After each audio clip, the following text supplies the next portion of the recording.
Screen okay ആണല്ലോ? Audible ആണോ? Sound audible ആണോ? ഓക്കെ. അപ്പോൾ welcome to true time learning. ഇന്ന് നമ്മൾ എടുക്കാൻ പോകുന്നത് 6ാം ക്ലാസ്സിലെ 9ാമത്തെ ചാപ്റ്ററായ ഭരണഘടനയ്ക്കൊരു മുഖവുര. നിങ്ങൾക്കറിയാം ഇതൊരു കോൺസ്റ്റിറ്റ്യൂഷൻ്റെ ബേസ് ആയിട്ടുള്ള കാര്യങ്ങളാണ് ഈ ഒരു ചാപ്റ്ററിൽ പറയുന്നത്. എന്നാൽ ബേസ് ആണെന്ന് ചോദിച്ചാൽ ബേസും അല്ല. നിങ്ങൾക്കറിയാം ഒത്തിരിയും കാര്യങ്ങൾ ഇതിൽ നിന്ന് എക്സാമിന് വരുന്നുണ്ട്. അപ്പം നമുക്ക് സ്റ്റാർട്ട് ചെയ്യാം. ഓക്കെയാണ് എല്ലാവർക്കും ഓൾ ദ ബെസ്റ്റ്. അപ്പോൾ നമ്മൾ സ്റ്റാർട്ട് ചെയ്യണം. നമ്മൾ എന്താണ് ഭരണഘടന എന്നാണ് ഈ ഒരു ചാപ്റ്ററിൽ പറയുന്നത്. ഭരണഘടന എന്താണെന്ന് പറഞ്ഞാൽ നമുക്കറിയാം എല്ലാ രാജ്യങ്ങൾക്കും അതിൻ്റെ നിലനിൽപ്പിന് എന്ത് വേണം? ഒരടിസ്ഥാന തത്വം വേണം അല്ലേ? എല്ലാ രാജ്യങ്ങൾക്കും എന്താ ഒരടിസ്ഥാന തത്വം വേണം. അതാണ് ഭരണഘടന. മനസ്സിലായ? അതായത് സിമ്പിളായിട്ട് പറഞ്ഞാൽ അതാണ് ഭരണഘടന. അപ്പം നമുക്കത് ഡീറ്റെയിൽ ആയിട്ട് എങ്ങനെയാണെന്ന് നോക്കാം. ഏതൊരു സമൂഹം എടുക്കട്ടെ, അത് സ്വസ്ഥമായിട്ടും സുഗമമായിട്ടും ജീവിക്കാൻ എന്ത് വേണം? അതെ, അതിന് ചില നിയമങ്ങളും ചട്ടങ്ങളും ഒക്കെ വേണം. എങ്കിൽ മാത്രമേ ആ സമൂഹത്തിന് എന്ത് വരുള്ളൂ? പുരോഗതി വരുള്ളൂ. ആ പുരോഗതിക്ക് വേണ്ടിയിട്ട് ഒരു ഏകീകൃത രേഖ അല്ലെങ്കിൽ ഒരു ആധികാരിക രേഖ എന്ത് ചെയ്യും? നടപ്പിലാക്കും. ആ ആധികാരിക രേഖയാണ് എന്തെന്ന് പറയാ നീതു? എന്തെന്ന് പറയും? പറഞ്ഞ എല്ലാവരും. ആ ആധികാരിക രേഖയെ എന്തെന്നാ പറയുന്നേ? ഭരണഘടന. അതിന് കോൺസ്റ്റിറ്റ്യൂഷൻ എന്ന് പറയും. മനസ്സിലായോ? ഒരു രാജ്യത്തിൻ്റെ ഗവൺമെൻറ്റിൻ്റെ സംഘാടനത്തിനും പ്രവർത്തനത്തിനും ആവശ്യമായ അടിസ്ഥാന നിയമങ്ങൾ. എന്താണ് അടിസ്ഥാന നിയമങ്ങൾ അടങ്ങിയത് അല്ലെങ്കിൽ തത്വങ്ങൾ അടങ്ങിയ വ്യവസ്ഥയെ ആധികാരിക രേഖയെ നമ്മൾ എന്തെന്ന് പറയും? ഭരണഘടന എന്ന് പറയും. ഓക്കെ ആണോ? അപ്പോൾ ചിലപ്പോൾ ഇതായിരിക്കും സ്റ്റേറ്റ്മെൻ്റ് ആയിട്ട് നിങ്ങൾക്ക് ചോദിക്കുന്നുണ്ടാവുക. ആ സ്റ്റേറ്റ്മെൻറ്റ് നന്നായിട്ട് മനസ്സിലാക്കി വെച്ചിരിക്കുക കേട്ടോ. ആധികാരിക രേഖയാണ് എന്തെന്ന് പറയുന്നത്? ഭരണഘടന എന്ന് പറയുന്നത്. ഓക്കെ ആണോ? നെക്സ്റ്റ് നമുക്ക് നോക്കിയ കുട്ടികൾ ഒരുപാട് ക്വസ്റ്റ്യൻ ചോദിക്കുന്നുണ്ട്. ഓരോന്നും ചോദിക്കണം. ചിലപ്പോൾ ഒരെണ്ണമായിരിക്കും നിങ്ങൾക്ക് എന്താ സ്റ്റേറ്റ്മെൻ്റ് ആയിട്ട് ചോദിക്കുന്നുണ്ടാവും. ഈ ഓരോന്നും എന്താണ് നമുക്ക് റീഡ് ചെയ്യാം. നമ്മുടെ ഭരണകർത്താക്കൾക്ക് ഈ അധികാരങ്ങൾക്ക് ലഭിച്ചത് എവിടെ നിന്നാണെന്ന് ചോദിക്കുന്നുണ്ട്. നമ്മുടെ ഭരണകർത്താക്കൾക്ക് ഈ അധികാരങ്ങൾക്ക് ലഭിച്ചത് എവിടെ നിന്നാണ്? നിങ്ങൾ പറഞ്ഞേ. നമ്മുടെ ഭരണകർത്താക്കൾക്ക് അല്ലേ ഈ അധികാരങ്ങൾക്ക് ലഭിച്ചത് എവിടെ നിന്നാണ്? ഭരണഘടനയിൽ നിന്നാണ്. പൗരന്മാരുടെ ചുമതലകൾ. എന്താണ് പൗരന്മാരുടെ ചുമതലകൾ? പറഞ്ഞേടാ. പൗരന്മാരുടെ ചുമതല എന്നുകൊണ്ട് ഉദ്ദേശിക്കുന്നത് എന്താണ്? പൗരന്മാരുടെ ചുമതല എന്ന് പറഞ്ഞത് എന്താണ്? അതെ, അതെന്താണ്? മൗലിക കർത്തവ്യങ്ങളാണ്. പൗരന്മാരുടെ ചുമതല എന്നുകൊണ്ട് ഉദ്ദേശിക്കുന്നത് എന്താണ്? ഫണ്ടമെന്റൽ ഡ്യൂട്ടീസ് ആണ് അല്ലേ? ഫണ്ടമെന്റൽ ഡ്യൂട്ടീസ് ആണ്. അപ്പോൾ പൗരന്മാരുടെ ചുമതലകൾ എന്തൊക്കെയാണ്? അത് എവിടെ നിന്നാണ് രേഖപ്പെടുത്തിയിരിക്കുന്നത് എന്നൊക്കെ പറഞ്ഞിരിക്കുന്നത്? അത് എവിടെയാണോ ഉള്ളത്? നമ്മുടെ ഭരണഘടനയിലാണുള്ളത് അല്ലേ? നമ്മുടെ രാഷ്ട്രത്തിൻ്റെ ഭരണ സംവിധാനം എപ്രകാരമാണ് എഴുതി വെച്ചിരിക്കുന്നത് അല്ലേ? നമ്മുടെ രാഷ്ട്രം എങ്ങനെ ഭരിക്കപ്പെടണം അല്ലെങ്കിൽ എങ്ങനെ ഭരണകർത്താക്കൾ മുന്നോട്ട് പോകണം, ജനങ്ങൾ എന്തനുസരിച്ച് പെരുമാറണം എന്നെല്ലാം എഴുതി തയ്യാറാക്കി വെച്ചിരിക്കുന്നത് എവിടെയാണ്?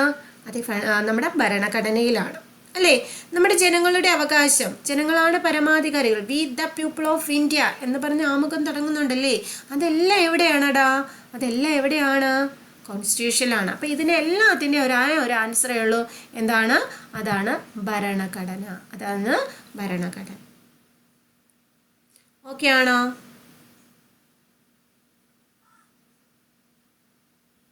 ഓക്കെ. ചാനലിൽ എടുത്തപ്പോൾ ലാഗ് ഉണ്ട് അല്ലേ? ആൻസറൊക്കെ പഴയ വരുന്നുള്ളൂ. ചാനലിൽ എടുക്കുമ്പോൾ ഇതാണ് പ്രത്യേകത, ലാഗ് വരും. ചാറ്റ് ഗ്രൂപ്പിൽ അതുകൊണ്ടാണ് ഞാൻ നല്ല ചാറ്റ് ഗ്രൂപ്പിൽ എടുത്തത്. പക്ഷേ എല്ലാവരും മ്യൂട്ട് ഓൺ ചെയ്തിരിക്കുന്നത് കേട്ടോ. അതുകൊണ്ടാണ് ഇന്ന് ഞാൻ ചാനലിൽ എടുത്തത്.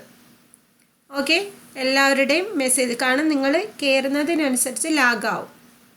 നിങ്ങൾ കേൾക്കുന്ന കാര്യം കയറുന്നതിനനുസരിച്ച് ലാഗാവും. അതുകൊണ്ടാണ് ഞാൻ എന്ത് ചെയ്തത്? ചാറ്റ് ഗ്രൂപ്പിൽ എടുത്തത് കേട്ടോ. അപ്പോൾ നാളെ മുതൽ ചാറ്റ് ഗ്രൂപ്പിൽ എടുക്കാം. നിങ്ങൾ ടൈപ്പ് ചെയ്യുന്നതെല്ലാം എനിക്ക് ലാഗായിട്ടാണ് കിട്ടുന്നത്. നിങ്ങൾക്കറിയാം, നിങ്ങൾക്ക് മുമ്പേ എല്ലാവരും എന്ത് ചെയ്യുന്നുണ്ട്? ടൈപ്പിംഗ് മെസ്സേജ് വരുന്നുണ്ട്. ഓക്കെ, അപ്പോൾ നാളെ മുതൽ ചാറ്റ് ഗ്രൂപ്പിൽ എടുക്കുമ്പോൾ ശ്രദ്ധിക്കേണ്ട കാര്യം എന്താണ്? നിങ്ങൾ എന്ത് ചെയ്യുക? ഓൺ ദ ടൈം ഒന്നെങ്കിൽ കയറുക, അല്ലെങ്കിൽ മ്യൂട്ട് ചെയ്യുക. ഓക്കെ ആണോ? മ്യൂട്ട് ചെയ്യുക. അല്ലെങ്കിൽ നിങ്ങളുടെ മെസ്സേജ് പിന്നെ ആയിരിക്കും വരുന്നുണ്ടാവുക. ഓക്കെ, അപ്പോൾ നിങ്ങൾക്കൊരു കണ്ടിന്യൂഷൻ ഇല്ലാതെ പോകും. കാരണം എന്താണ്, ഞാൻ പറയുന്നത് നിങ്ങൾക്ക് കേൾക്കാൻ പറ്റും, പക്ഷേ നിങ്ങൾക്ക് നോക്കുമ്പോൾ നേരത്തെ കേട്ടവർക്ക് മെസ്സേജ് അവർ അയച്ചിട്ടുണ്ടാവും കേട്ടോ. അപ്പോൾ ഓൺ ദ സ്പോട്ടിൽ നിങ്ങൾ കയറാൻ ശ്രമിക്കുക. ഇല്ലെങ്കിൽ ഞാൻ ചാറ്റ് ഗ്രൂപ്പിൽ എടുക്കുമ്പോൾ മ്യൂട്ട് ഓഫാക്കി വെച്ചിരിക്കുക. ഓക്കെ ആണോ?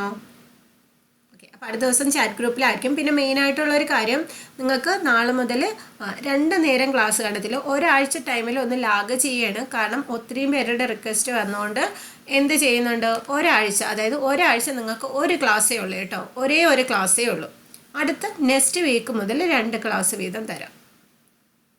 ഓക്കെ, അപ്പോൾ ഒരാഴ്ച നിങ്ങൾക്ക് ഒരു ക്ലാസ് വീതമേ ഉള്ളൂ. അപ്പോൾ അത് കഴിഞ്ഞിട്ട് അപ്പോൾ ഒരു ചാപ്റ്റർ മാത്രം നിങ്ങൾ എന്ത് ചെയ്താൽ മതി, പഠിച്ച് ക്ലാസ്സിൽ എക്സാം അറ്റൻഡ് ചെയ്താൽ മതി. മനസ്സിലായോ? അപ്പോൾ ഈ ഒരാഴ്ച കഴിഞ്ഞിട്ട് വരുന്നവർക്കും ആ ഒരു അല്ലെങ്കിൽ അവർ ഏകദേശം 12 ചാപ്റ്ററോളം പഠിക്കേണ്ടിയൊക്കെ വരും, അല്ലെങ്കിൽ 8 ചാപ്റ്ററൊക്കെ പഠിക്കേണ്ടി വരും. ഓക്കെ, സ്റ്റക്കുണ്ട്? വേറെ ആർക്കെങ്കിലും സ്റ്റക്ക് ആവുന്നുണ്ടോ? ഓഡിബിൾ ആണോ? ക്ലിയർ ആണോ സാനു? ഇല്ല. അപ്പോൾ അവിടുത്തെ നെറ്റ് ഇഷ്യൂ ആയിരിക്കും കേട്ടോ. ഓക്കെ, നമുക്ക് ഭരണഘടന എന്ന് പറയുന്ന ആ ഒരു ആശയത്തിലേക്ക് നമുക്ക് കടക്കാം. അപ്പോൾ എന്താണ് അത്? ഭരണഘടന നമ്മൾ എടുക്കാൻ പോവുകയാണ് കേട്ടോ, ഭരണഘടന. ഓക്കെ, അപ്പോൾ നമ്മുടെ ഭരണഘടനയുടെ മുൻഗാമികളായിട്ട് നമ്മൾ പറയുന്ന ആരെയാണെന്ന് നോക്കാം. ഭരണഘടന എന്ന ആശയം രൂപപ്പെട്ടത് നമുക്ക് ഫസ്റ്റ് നമ്മൾ പഠിക്കുന്ന ഹമ്മുറാബിയുടെ നിയമസംഹിതയാണ്. എന്താണ് ഹമ്മുറാബിയുടെ നിയമസംഹിത? നമുക്കറിയാം ലോകത്തിലെ ഏറ്റവും പഴക്കം ചെന്ന നിയമസംഹിതയാണ് അതെ ഹമ്മുറാബിയുടെ നിയമസംഹിത. അപ്പോൾ ക്വസ്റ്റ്യൻ എന്താണ്? ലോകത്തിലെ ഏറ്റവും പഴക്കം ചെന്ന നിയമസംഹിത ഏതാണ്? ഹമ്മുറാബിയുടെ നിയമസംഹിതയാണ്. ഇദ്ദേഹം എവിടത്തെ ഭരണാധികാരിയായിരുന്നു? പറഞ്ഞേ, ഇദ്ദേഹം എവിടത്തെ ഭരണാധികാരിയാണ്? എവിടത്തെ ഭരണാധികാരിയാണെടാ? പറഞ്ഞേ. ബാബിലോണിയയിലെ ഭരണാധികാരിയായിരുന്നു അല്ലേ? ഹമ്മുറാബി എവിടുത്തെ ഭരണാധികാരിയായിരുന്നു? ബാബിലോണിയയിലെ ഭരണാധികാരിയായിരുന്നു. ഓക്കെ, അപ്പോൾ അദ്ദേഹത്തിൻ്റെ ആ കാലഘട്ടം നമുക്കൊന്ന് ജസ്റ്റ് നോക്കാം. BC കാലഘട്ടമാണ്. നിങ്ങൾക്കറിയാം BC എന്ന് പറയുമ്പോൾ ബിഫോർ കോമൺ ഇറയാണ് അല്ലേ? അത് ബേക്കിലോട്ടാണ് പോകുന്നത്. 1792 മുതൽ 1750 വരെ. 1792 അതെ ബേക്കിലോട്ടാണ് പോകുന്നത്, 1750 വരെ. അപ്പോഴാണ് ഈ നിയമസംഹിത ആര് കൊണ്ടുവന്നത്? ഹമ്മുറാബി. അപ്പോൾ ഇതിലെന്താണ് ഹമ്മുറാബിയുടെ നിയമസംഹിതത്തിൽ എന്താണ് പറയുന്നത്? ജസ്റ്റ് ആ കാര്യം നോക്കുക. ഒരു രാജ്യത്തിൻ്റെ അടിസ്ഥാന നിയമങ്ങളെ ധിക്കരിക്കാൻ ആർക്കും അധികാരമില്ല. ഓക്കെ, അപ്പം നമ്മൾ തന്നെ നമ്മുടെ കോൺസ്റ്റിറ്റ്യൂഷൻ, നമ്മുടെ ആമുഖത്തിൽ പറയുന്നുണ്ട്, അല്ലെങ്കിൽ കോൺസ്റ്റിറ്റ്യൂഷനിൽ പറയുന്നുണ്ട്, ഒരിക്കലും എന്ത് ചെയ്യാൻ പാടില്ല, നമ്മുടെ ഭരണഘടനയെ അല്ലെ അടിസ്ഥാന തത്വം, ഫണ്ടമെൻ്റൽ സ്ട്രക്ചറിനെ ഒരിക്കലും ആർക്കും തിരുത്താൻ കഴിയില്ല. നമുക്ക് ഭേദഗതി ചെയ്യാൻ പറ്റും, അമെൻമെൻറ്റ് ചെയ്യാൻ പറ്റും, പക്ഷെ ആ ഒരു സ്ട്രക്ചറിനെ നമുക്ക് തിരുത്താൻ പറ്റുമോ? ഇല്ല. അത് തന്നെയാണ് ഇവിടെയും പറയുന്നത്.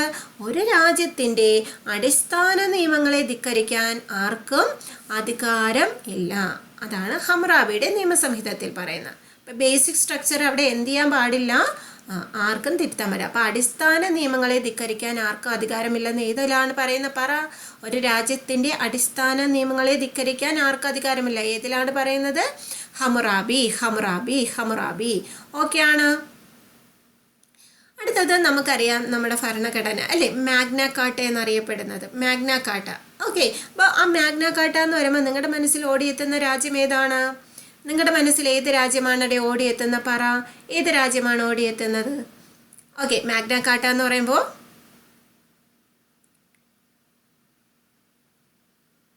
അമേരിക്ക പറയുന്നുണ്ട്, ഇംഗ്ലണ്ട് പറയുന്നുണ്ട്. നമുക്കറിയാം ആ മാഗ്ന കാർട്ട എന്താണ്? മാഗ്ന കാർട്ട ഒപ്പുവെക്കുന്നത് ഇംഗ്ലണ്ടാണ് കേട്ടോ, ഇംഗ്ലണ്ടാണ്. ഓക്കെ, നിങ്ങൾക്ക് മൗലിക അവകാശം എന്ന് പറയുമ്പോഴാണ് നിങ്ങളുടെ മനസ്സിൽ എന്ത് ഓർമ്മ വരേണ്ട? USA ഓർമ്മ വരേണ്ട, അമേരിക്ക വരേണ്ടത്. ഓക്കെ ആണോ? ഇംഗ്ലണ്ട് എന്ന് ഓർക്കണം കേട്ടോ. മാഗ്ന കാർട്ട എന്ന് പറയുമ്പോൾ ഇംഗ്ലണ്ടിലെ ജനങ്ങൾ അവിടുത്തെ ഏകാധിപത്യ ഭരണമായിരുന്നു എന്ന് നിങ്ങൾക്കറിയാലോ. ഇംഗ്ലണ്ട് നമ്മളെ തന്നെ കോളനിയിലാണ് ആക്കിയിരുന്നത്. അപ്പോൾ അവിടുത്തെ ഭരണമോ, അതും ഇംഗ്ലണ്ടിലെ ജനങ്ങൾ എങ്ങനെയായിരുന്നു? ഏകാധിപത്യ ഭരണാധികാരികളായിരുന്നു അല്ലേ? അതുകൊണ്ട് തന്നെ അവരെന്ത് ചെയ്തു? പൊറുതിമുട്ടി. അവിടുത്തെ ആൾക്കാർ പൊറുതിമുട്ടിയായിരുന്നേ. അപ്പോൾ എന്ത് ചെയ്തു? അവിടെ ജോൺ രാജാവ് വന്നപ്പോൾ ഈ ജോൺ രാജാവിനെ എന്ത് ചെയ്തു? ജനങ്ങൾ തീർന്ന് തടഞ്ഞു വെച്ചു. എന്നിട്ട് അദ്ദേഹത്തിനെ കൊണ്ടുതണ്ട ഇവിടെ ഒരു പിക്ചർ കണ്ടോ? നിങ്ങൾ കണ്ടോ? രാജാവിനെ എന്ത് ചെയ്തു? തടഞ്ഞു നിർത്തിയിട്ട് എന്ത് ചെയ്യണം? ഒപ്പിടയാണ്. രാജാവിനെ തടഞ്ഞു നിർത്തി ഒപ്പിടിയിക്കുന്ന കണ്ടോ? ഓക്കെ, രാജാവിനെ തടഞ്ഞു നിർത്തി ഒപ്പിടിയിപ്പിച്ചു. അതാണ് നമ്മൾ എന്തെന്ന് പറയുന്നത്, ആ അടിസ്ഥാന പ്രമാണമാണ് മാഗ്ന കാർട്ട. ഓക്കെയാണ്. അപ്പം മാഗ്ന കാർട്ട ഒപ്പുവെച്ചത് എന്നാണെടാ? മാഗ്ന കാർട്ട ഒപ്പുവെച്ചത് എന്നാണ് പറഞ്ഞേ? മാഗ്ന കാർട്ട എന്നാണ് ഒപ്പുവെച്ച? 1215 അല്ലേ സാനു? 1215 മനസ്സിലായ? 1215. അപ്പോൾ ഈ മാഗ്ന കാർട്ടയിൽ എന്താണ്, ആ പ്രമാണത്തിൽ എന്താണ് എഴുതിയിരുന്നത്? രാജാവായാലും ശരി ഭരണകൂടമായാലും ശരി, അപ്പം രാജാവും ഭരണകൂടവും നിയമത്തിന് അതീതരല്ല. എന്തിന് അതീതരല്ല? നിയമത്തിന് അതീതരല്ല. രാജാവ് ഭരണകൂടം, ഇപ്പം രാജാവായാലും ശരി, ഇപ്പം മോദി ആയാലും ശരി, പിണറായിലായാലും ശരി, നമ്മൾ സാധാരണ ജനങ്ങളായാലും ശരി, അവരൊന്നും എന്തല്ല? നിയമത്തിന് അതീതരല്ല. നിയമത്തിന് അതീതരല്ല. അതാണ് കോമൺ പോയിന്റ്. അപ്പം രാജാവും ഭരണകൂടവും എന്തിന് അതീതരല്ലടാ? നിയമത്തിന് അതീതരല്ല. നിയമത്തിന് അതീതരല്ല. ഓക്കെ, അതുകൊണ്ട് തന്നെ മനുഷ്യാവകാശ ചരിത്രത്തിലെ നാഴികക്കല്ല് ഏതെന്ന് ചോദിച്ചാലും നിങ്ങൾ എന്ത് പറയണം? Magna Carta. മനുഷ്യാവകാശത്തിലെ നാഴികക്കല്ല്, മനുഷ്യാവകാശ ചരിത്രത്തിലെ നാഴികക്കല്ലും എന്താണ്? Magna Carta. അപ്പോൾ ഈ ഒരു പേജ് സെറ്റാണോ നിങ്ങൾക്ക്? ഓക്കെ ആണോ? 2 ക്വസ്റ്റ്യൻ ചോദിക്കട്ടെ, ആൻസർ പറയുമോ നിങ്ങൾ? യെസ്, വിപിൻ PDF കിട്ടും കേട്ടോ. PDF കിട്ടും, ഷോർട്ട് നോട്ടും കിട്ടും, എക്സാം റൈറ്റ് ചെയ്യേണ്ടത് ടൈമും എല്ലാം കിട്ടും, ക്ലാസ് കഴിയുമ്പോൾ തന്നെ കിട്ടും കേട്ടോ. ഓക്കെ, അപ്പോൾ ക്വസ്റ്റ്യൻ ചോദിക്കാൻ നമ്മൾ, ഒരു രാജ്യത്തിൻ്റെ അടിസ്ഥാന നിയമങ്ങളെ ധിക്കരിക്കാൻ ആർക്കും അധികാരമില്ല. ഏതിലാണ് അവിടെ പറയുന്ന? ഒരു രാജ്യത്തിൻ്റെ അടിസ്ഥാന നിയമങ്ങളെ ധിക്കരിക്കാൻ ആർക്കും അധികാരമില്ല. Very good, very good. Hammurabi. ഏതാണ്? ഹമ്മുറാബി. രാജാവും ഭരണകൂടവും നിയമത്തിന് അതീതരല്ല എന്ന് പറയുന്നത് ഏതിലാണ്? രാജാവും ഭരണകൂടവും നിയമത്തിന് അതീതരല്ല എന്ന് പറയുന്നത് അത് മാഗ്ന കാർട്ടയിലാണ് അല്ലേ? എന്തിലാ പറയുന്നത്? മാഗ്ന കാർട്ടയിൽ. Very good, very good. Magna കാർട്ടയിലാണ്. മനുഷ്യാവകാശങ്ങളുടെ ചരിത്രത്തിലെ നാഴികക്കല്ല്, മനുഷ്യാവകാശ ചരിത്രത്തിലെ നാഴികക്കല്ല് ഏതാണ്? അത് മാഗ്ന കാർട്ടയാണ്. മാഗ്ന കാർട്ട ഒപ്പുവെച്ചത് എന്നാണ് പറഞ്ഞേ? മാഗ്ന കാർട്ട ഒപ്പുവെച്ചത് പെട്ടെന്ന് പറഞ്ഞേ. 1215. ഹമ്മുറാബിയുടെ കാലഘട്ടം ഓർക്കുന്നുണ്ടോ? ഹമ്മുറാബിയുടെ കാലഘട്ടം പറഞ്ഞോ? 1792, 1750. Very good, very good. Okay, നിങ്ങൾ എപ്പോഴാണ് കേൾക്കുന്നത് അതിൻ്റെ ആൻസർ നിങ്ങൾ ടൈപ്പ് ചെയ്തോ. നിങ്ങൾ സ്ക്രീനിൽ നോക്കേണ്ട കാര്യമില്ല. ഓക്കെ ആണോ? നിങ്ങൾക്ക് എപ്പോഴാണോ ആൻസർ അറിയാമെന്ന്, അപ്പം ചിലപ്പോൾ നേരത്തെ കേട്ടവർ നേരത്തെ ടൈപ്പ് ചെയ്യും. നിങ്ങൾ കേൾക്കുന്ന ടൈം എപ്പോഴാണോ അപ്പോഴും നിങ്ങൾ എന്ത് ചെയ്യുക? ടൈപ്പ് ചെയ്യുക കേട്ടോ. ടൈപ്പ് ചെയ്തില്ലെങ്കിൽ നിങ്ങൾ മറന്നു പോകും. ഓക്കെ, അടുത്തത് നമുക്ക് പഠിക്കേണ്ടത് മഹത്തായ വിപ്ലവം. അത് കേൾക്കുമ്പോഴും നിങ്ങൾ എന്ത് ഓർക്കണോടാ? മാഗ്ന കാർട്ട ഓർക്കുമ്പോഴും ഇംഗ്ലണ്ട് ഓർക്കണം. മഹത്തായ വിപ്ലവം എവിടുത്തെ മഹത്തായ വിപ്ലവമാണ്? ഇംഗ്ലണ്ടിലെ മഹത്തായ വിപ്ലവമാണ്. ഇംഗ്ലണ്ടിലെ മഹത്തായ വിപ്ലവം. മനസ്സിലായോ? ഓക്കെ, അപ്പോൾ ഇത് ഇംഗ്ലണ്ടിൽ മഹത്തായ വിപ്ലവം നടന്ന നൂറ്റാണ്ട് ഏതെന്നറിയാമോ? ഏത് നൂറ്റാണ്ടിലാണ് ഇംഗ്ലണ്ടിലെ മഹത്തായ വിപ്ലവം? ഇടയ്ക്ക് വെച്ച് ഈ നൂറ്റാണ്ട് തെറ്റിച്ച് ചോദിച്ചു. എന്നാണെടാ ആ മഹത്തായ വിപ്ലവം? അതെ, 17-ാം നൂറ്റാണ്ടിലാണ്. ഏത് നൂറ്റാണ്ടിലാണ്? 17-ാം നൂറ്റാണ്ടിലാണ്. മനസ്സിലായ? 17-ാം നൂറ്റാണ്ടിൽ. അപ്പം 17-ാം നൂറ്റാണ്ടിൽ ഇംഗ്ലണ്ടിൻ്റെ പാർലമെൻറ്റ് താല്പര്യങ്ങൾക്ക് വിരുദ്ധമായി പ്രവർത്തിച്ച രാജാക്കന്മാരും പാർലമെൻറ്റും തമ്മിൽ എന്ത് നടന്നു? സംഘർഷമുണ്ടായി. എന്ത് നടന്നു? സംഘർഷം. അപ്പം 17-ാം നൂറ്റാണ്ട് നോക്കുക, ആരൊക്കെ തമ്മിലാണ് സംഘർഷം ഉണ്ടായ? അതെ, പാർലമെൻറ്റിൻ്റെ താല്പര്യങ്ങൾക്ക് വിരുദ്ധമായ രാജാക്കന്മാർ, അതും പാർലമെൻറ്റും. രാജാക്കന്മാരും പാർലമെൻറ്റും തമ്മിലാണ് എന്തുണ്ടായത്? തർക്കമുണ്ടായത്. ഓക്കെ, അതിൽ പ്രധാനപ്പെട്ട ഒന്നാണ് മഹത്തായ വിപ്ലവം. നമുക്ക് ആ ഡേറ്റ് ഓർത്തിരിക്കണം. എന്നാണ് മഹത്തായ വിപ്ലവം? ഇയർ ഏത് ഇയറിലാണ് മഹത്തായ വിപ്ലവം? 1688. അതാണ് 17-ാം നൂറ്റാണ്ട് അല്ലേ? 1688 എന്ന് പറയുമ്പോൾ ഏത് നൂറ്റാണ്ടാണ്? 17-ാം നൂറ്റാണ്ടിൻ്റെ അവസാന കാലഘട്ടമാണ് അല്ലേ? 17-ാം നൂറ്റാണ്ടിൻ്റെ അവസാനമായി. ഓക്കെ, അപ്പോൾ 1688 മഹത്തായ വിപ്ലവം. അപ്പോൾ ഈ എന്താണ് മഹത്തായ വിപ്ലവത്തിൽ പറയുന്നത്? രാജാവിൻ്റെ സ്വേച്ഛാധിപത്യ ഭരണം എന്ത് ചെയ്യണം? അവസാനിപ്പിക്കണം അല്ലേ? നമുക്കറിയാം ഇംഗ്ലണ്ടിലെ രാജാവ് സ്വേച്ഛാധിപതികളായിരുന്നു. അപ്പോൾ സ്വേച്ഛാധിപത്യ ഭരണം എന്ത് ചെയ്യണം? അവസാനിപ്പിക്കണം. ഓക്കെ, പാർലമെൻറ്റിന് അധികാരം വർദ്ധിപ്പിക്കണം. നമ്മുടെ പാർലമെൻറ്റിന് എന്ത് കിട്ടണം? അധികാരം. ആ പവർ ആർക്ക് കിട്ടണം? പാർലമെൻറ്റിന് കിട്ടണം. ആർക്ക് കിട്ടണം? പാർലമെൻറ്റിന് കിട്ടണം. ആർക്ക് കിട്ടണം? പാർലമെന്റിന് കിട്ടണം. മനസ്സിലായോ?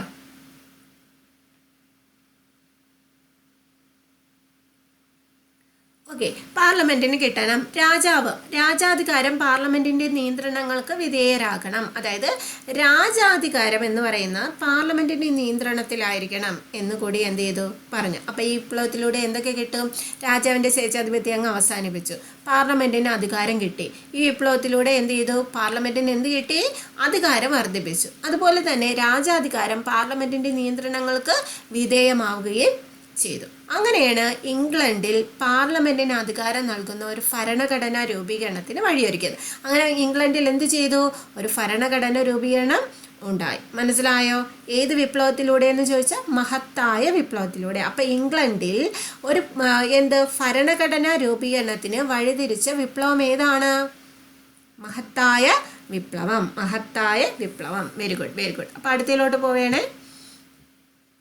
അമേരിക്കൻ സ്വാതന്ത്ര്യ സമരം നിങ്ങൾക്ക് കാണാൻ പറ്റുന്നുണ്ടല്ലോ, അമേരിക്കൻ സ്വാതന്ത്ര്യ സമരം. ഓക്കെ, അപ്പൊ നമുക്കറിയാം അമേരിക്കൻ സ്വാതന്ത്ര്യ സമരം നമുക്കറിയാം. കുറെ മേഫ്ലർ എന്ന കപ്പലിൽ കുറെ തീർത്ഥാടക പിതാക്കന്മാർ എവിടെ എത്തിയായിരുന്നു? അമേരിക്കയിലെത്തിയായിരുന്നു അല്ലേ? ഓക്കെ, അപ്പൊ ബ്രിട്ടന്റെ അധീനതയിൽ വടക്കേ അമേരിക്കയിൽ, എവിടെയാണ്? തെക്കേ അമേരിക്കയാണോ? അല്ല, വടക്കേ അമേരിക്കയുടെ കോളനിയിൽ എന്ത് ചെയ്തു? എത്ര കോളനികൾ സ്ഥാപിച്ചു? വടക്കേ അമേരിക്കയിൽ എത്ര കോളനി സ്ഥാപിച്ചു? 13 കോളനികൾ സ്ഥാപിച്ചു അല്ലേ? ആ 13 കോളനികൾ സ്ഥാപിച്ചു. അപ്പൊ അവിടെ സ്വാതന്ത്ര്യത്തിന് വേണ്ടിയിട്ട് എന്ത് ചെയ്തു? 1776, ആ ഡേറ്റ് ഒന്ന് ഓർത്തു വെച്ചേ, 1776 കോളനികൾ നടത്തിയ പ്രഖ്യാപനമാണ് അമേരിക്കൻ സ്വാതന്ത്ര്യ പ്രഖ്യാപനം. കോളനികൾ എന്നാണ്? 1776. ഓക്കെ, നിങ്ങൾ 1774 ഫിലാഡൽഫിയ ഫസ്റ്റ്, പിന്നെ 1775 രണ്ടാം ഫിലാഡൽഫിയയിൽ കോണ്ടിനെന്റൽ കോൺഗ്രസ് എല്ലാം നിങ്ങൾ പഠിക്കും, എല്ലാം നമ്മൾ വേറെയിൽ പഠിക്കും കേട്ടോ. അത് കഴിഞ്ഞിട്ട് 1776 വീണ്ടും അമേരിക്കൻ സ്വാതന്ത്ര്യ പ്രഖ്യാപനം. ഓക്കെ ആണോ? അപ്പോൾ അമേരിക്കൻ സ്വാതന്ത്ര്യ പ്രഖ്യാപനം ഏത് വർഷമാണ്? എല്ലാവരും പഠിച്ചതങ്ങ് 1776. 1776. ഓക്കെ, അപ്പൊ ഗവൺമെന്റിനെ നീക്കം ചെയ്യാൻ ആർക്ക് അധികാരമുണ്ട്? ജനങ്ങൾക്ക് അധികാരമുണ്ട്. ഗവൺമെന്റിനെ നീക്കം ചെയ്യാൻ ആർക്ക് അധികാരമുണ്ട്? ജനങ്ങൾക്ക് അധികാരമുണ്ട് എന്ന് ഈ പ്രഖ്യാപനത്തിലൂടെ കഴിഞ്ഞു. അപ്പോൾ ഈ അമേരിക്കൻ സ്വാതന്ത്ര്യ പ്രഖ്യാപനത്തിലൂടെ എന്താണ് പറഞ്ഞത്? ഗവൺമെന്റിനെ നീക്കം ചെയ്യാൻ ജനങ്ങൾക്ക് അധികാരമുണ്ട്. ഓക്കെയാണോ? ഗവൺമെന്റിനെ നീക്കം ചെയ്യാൻ. അപ്പോൾ അതിലൂടെ നോക്കി ഇവിടെ ഒരു ഭരണഘടന രൂപീകരിക്കുകയാണ് ചെയ്തത്. അതുകൊണ്ട് തന്നെ ലോകത്തിലെ ആദ്യത്തെ എഴുതപ്പെട്ട ഭരണഘടന ഏതാണ്? ലോകത്തിലെ ആദ്യത്തെ എഴുതപ്പെട്ട ഭരണഘടന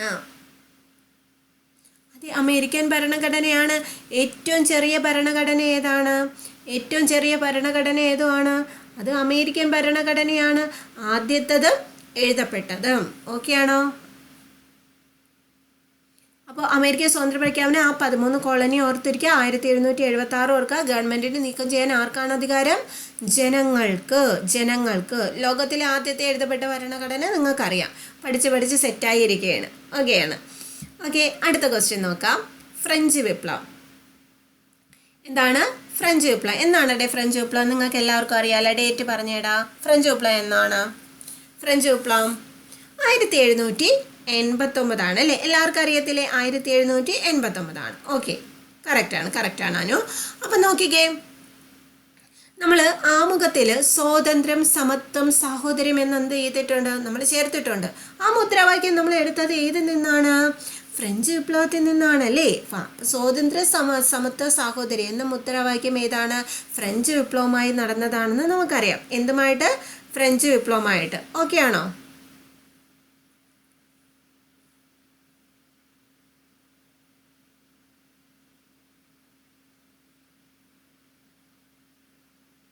ചാറ്റ് ഗ്രൂപ്പിൽ മെയിൻ ചാനലിലാണ് ജോയിൻ ചെയ്ത ആരെങ്കിലും മെയിൻ ചാനലിൽ ജോയിൻ ചെയ്തിട്ടുണ്ടോ?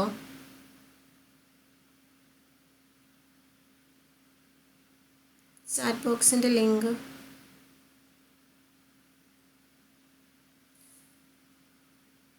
ഓക്കെ, ഒരു സെക്കൻഡ് എടാ.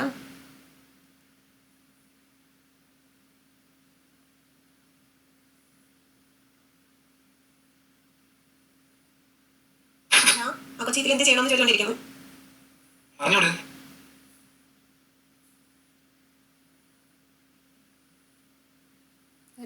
ഒരു സെക്കൻഡ്.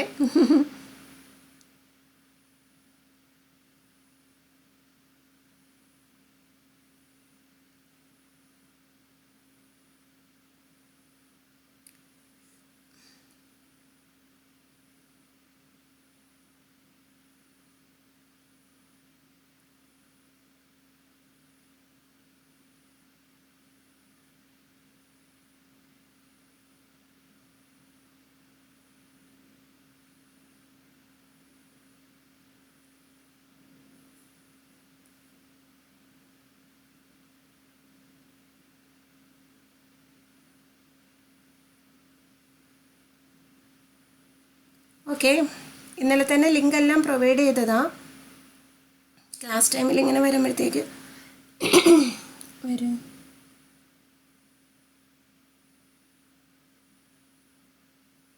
ഓക്കെ, കയറിയല്ലോ.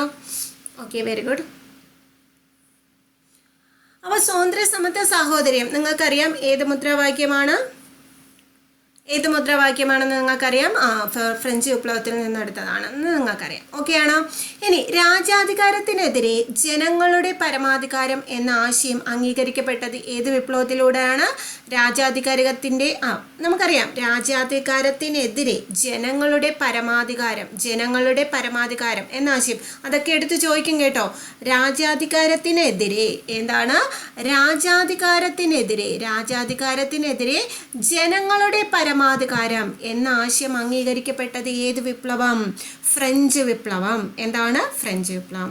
ഓക്കെ, അങ്ങനെയാണ് പിന്നീട് എന്ത് ചെയ്തത്? ഈ ഫ്രഞ്ച് വിപ്ലവത്തിലൂടെയാണ് ഭരണഘടന രൂപീകരിക്കപ്പെടുന്നതും രാജാവിൻ്റെ അധികാരങ്ങൾ ഭരണഘടനയ്ക്ക് വിധേയമാകുകയും ചെയ്യുന്നത്.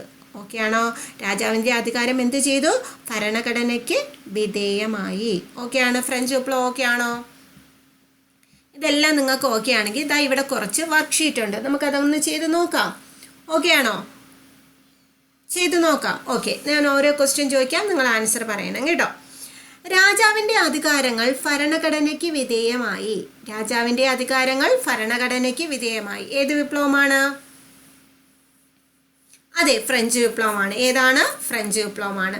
ലോകത്തിലെ ആദ്യത്തെ എഴുതപ്പെട്ട ഭരണഘടന പറഞ്ഞ എല്ലാവരും. ലോകത്തിലെ ആദ്യത്തെ എഴുതപ്പെട്ട ഭരണഘടന നിങ്ങൾക്ക് എല്ലാവർക്കും അറിയാം. പറ.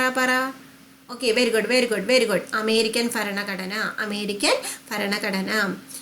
ചരിത്രത്തിലെ ഏറ്റവും പഴക്കം ചെന്ന നിയമസംഹിത നിങ്ങൾക്കറിയാം. പറഞ്ഞേ സിനി, പറയൂ. അപർണ പറ. സുനിത, അപർണ. Okay, good. ഏതാണ്? അതെ, ഹമ്മുറാബിയുടെ നിയമസംഹിതയാണ് ചരിത്രത്തിലെ ഏറ്റവും പഴക്കം ചെന്ന നിയമസംഹിത. ഹമ്മുറാബിയുടെ നിയമസംഹിത. ഓക്കെ, മറന്നു പോകരുത്. ഓക്കെയാണ്. ഇനി രാജാവിൻ്റെ സ്വേച്ഛാധിപത്യം അവസാനിക്കുകയും പാർലമെന്റിന്റെ അധികാരം വർദ്ധിക്കുകയും ചെയ്തത്. രാജാവിൻ്റെ സ്വേച്ഛാധിപത്യം അവസാനിച്ചു, പാർലമെന്റിന്റെ അധികാരം വർദ്ധിച്ചു. ഏതിലാണ്? Very good. ഏതാണ്? ഇംഗ്ലണ്ടിലെ മഹത്തായ വിപ്ലവമാണ് അല്ലേ? മഹത്തായ വിപ്ലവം. മനുഷ്യാവകാശങ്ങളുടെ ചരിത്രത്തിൻ്റെ നാഴികക്കല്ല്. അതെ, നമ്മുടെ മാഗ്ന കാർട്ട. എന്താണ്? Magna Carta. ഓക്കെ, നിങ്ങൾക്ക് ഇതുപോലെ വർക്ക്ഷീറ്റ് ആയിട്ടാണ് നൽകുന്നത്. നിങ്ങൾക്ക് PDF നിങ്ങൾക്ക് ഷോർട്ട് നോട്ട് തരത്തില്ലേ, അതിൽ നിങ്ങൾക്ക് ഇതുപോലെ കറക്റ്റായിട്ട് അതിൻ്റെ ആൻസർ മാർക്ക് ചെയ്തിട്ടുണ്ടാവും കേട്ടോ. നിങ്ങൾക്ക് കിട്ടുന്ന 2 നോട്ടിലും ഓൾറെഡി വർക്ക്ഷീറ്റിൻ്റെ എല്ലാ ആൻസറും മാർക്ക് ചെയ്ത് തന്നെയാണ് നിങ്ങൾക്ക് കിട്ടുന്നത് കേട്ടോ. അതുകൊണ്ട് നിങ്ങൾക്ക് പേടിക്കേണ്ട. വായിക്കുമ്പോൾ എന്തെങ്കിലും ഡൗട്ട് തോന്നിയെങ്കിൽ അതിൽ തന്നെ ആൻസറും ഉണ്ട്. ഓക്കെ ആണോ? അപ്പോൾ രാജാവിൻ്റെ അധികാരം നമുക്കറിയാം. ഫ്രഞ്ച് വിപ്ലവം. ലോകത്തിലെ ആദ്യത്തെ എഴുതപ്പെട്ട ഭരണഘടന അമേരിക്കയാണ്. ചരിത്രത്തിലെ ഏറ്റവും പഴക്കം ചെന്ന നിയമസംഹിത ഹമ്മുറാബിയാണ്. രാജാവിൻ്റെ സ്വേച്ഛാധിപത്യം അവസാനിക്കുകയും പാർലമെന്റിന്റെ അധികാരം വർദ്ധിക്കുന്നത് മഹത്തായ വിപ്ലവം. എന്താണ് മഹത്തായ വിപ്ലവം? ഡേറ്റ് അറിയാമോ? മഹത്തായ വിപ്ലവം ഏത് ഇയറിലാണ്? നമ്മൾ പറഞ്ഞല്ലോ മഹത്തായ വിപ്ലവം ഏത് ഇയറിലാണ്? പറ. 1688. പുഞ്ചിരി, കളാലോ. ഓക്കെയാണ് മുഹമ്മദ്. 1688. ഓക്കെ, മനുഷ്യാവകാശ ചരിത്രത്തിലെ നാഴികക്കല്ല് മാഗ്ന കാർട്ട. ഏതാണ്? Magna Carta. Very good. അടുത്ത നമുക്ക് നോക്കിയ ഭരണഘടന പലതരത്തിലുണ്ട് അല്ലേ.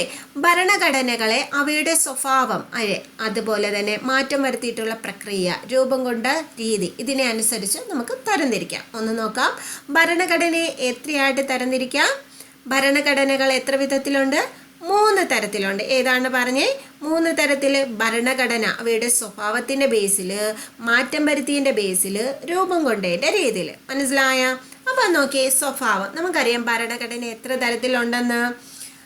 ലിഖിത ഭരണഘടനയുണ്ട്, അലിഖിത ഭരണഘടനയുണ്ട്. അതെങ്ങനെയാണ്? അതിൻ്റെ സ്വഭാവത്തിൻ്റെ ബേസിലാണ് ക്ലാസിഫൈ ചെയ്തിരിക്കുന്നത്. ഏതൊക്കെയുണ്ട്? റിട്ടൺ കോൺസ്റ്റിറ്റ്യൂഷനുണ്ട്, അൺറിട്ടണുമാണ് അല്ലേ. എഴുതപ്പെടാത്തതുകൊണ്ട്, എഴുതിയതുകൊണ്ട് എഴുതപ്പെടാത്തതുണ്ട്. അതാണ് ലിഖിതവും അലിഖിതവും അല്ലേ. ഇനി മാറ്റം വരുത്തിയതിനുള്ള പ്രക്രിയ. നമുക്കറിയാം ഭരണഘടന എന്ന് പറയുന്നത് മാറ്റം വരുത്തിയതിനുള്ള, ദൃഢമായത്, അയവുള്ളത്, ഫ്ലെക്സിബിൾ ആണ്, റിജിഡും ഫ്ലെക്സിബിളും ആണ് നമ്മൾ പഠിക്കുന്നുണ്ട് അല്ലേ. നമ്മുടെ ഭരണഘടന, നമ്മുടെ ഇന്ത്യൻ കോൺസ്റ്റിറ്റ്യൂഷൻ എന്ന് പറയുന്നത് ദൃഢമായതാണോ?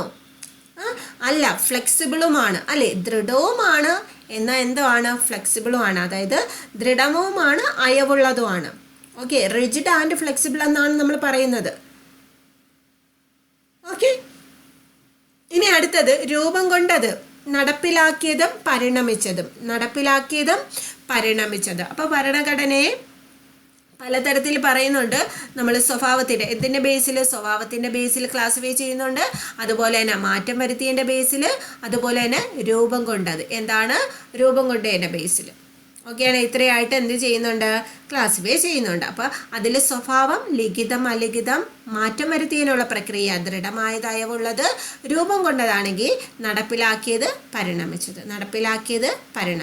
ഇങ്ങനെ ഇത്രയും രീതിയിലാണ് ഭരണഘടനയെ ക്ലാസിഫൈ ചെയ്തിരിക്കുന്നത്. അപ്പം നമുക്ക് നോക്കിക്കേ, ലിഖിതം, അലിഖിതം, ദൃഢമായത്, അത് ഓരോന്നും എന്താണെന്ന് നോക്കാം. ഓക്കെയാണ്. ലിഖിതത്തിൽ നമ്മൾ പറയുന്നത്, നമുക്കറിയാം ഒരു രാഷ്ട്രത്തിൻ്റെ അടിസ്ഥാന തത്വങ്ങളും നിയമങ്ങളൊക്കെ എഴുതി തയ്യാറാക്കി, പുസ്തക രൂപത്തിൽ, നമ്മൾ ബുക്കിൻ്റെ രൂപത്തിൽ എഴുതി തയ്യാറാക്കി വെച്ചിരിക്കുക അല്ലേ. അപ്പം അങ്ങനെ എഴുതി തയ്യാറാക്കിയ ഭരണഘടനയാണ് ലിഖിത ഭരണഘടന എന്ന് പറയുന്നത്. എഴുതി തയ്യാറാക്കിയത്. അപ്പോൾ ഏതൊക്കെ നിങ്ങൾക്ക് ലിഖിത ഭരണഘടന അറിയാം? പറഞ്ഞേ. നമ്മുടെ ഇന്ത്യ പറയാം അല്ലേ. വേറെ ഏതുണ്ട് ലിഖിത ഭരണഘടന? ഇന്ത്യ നിങ്ങൾക്ക് ഓക്കെയാണ്, US ഓക്കെയാണ്. ഓക്കെ, അടുത്തത് ലിഖിത ഭരണഘടന എവിടെയുണ്ടെന്ന് അറിയാമോ?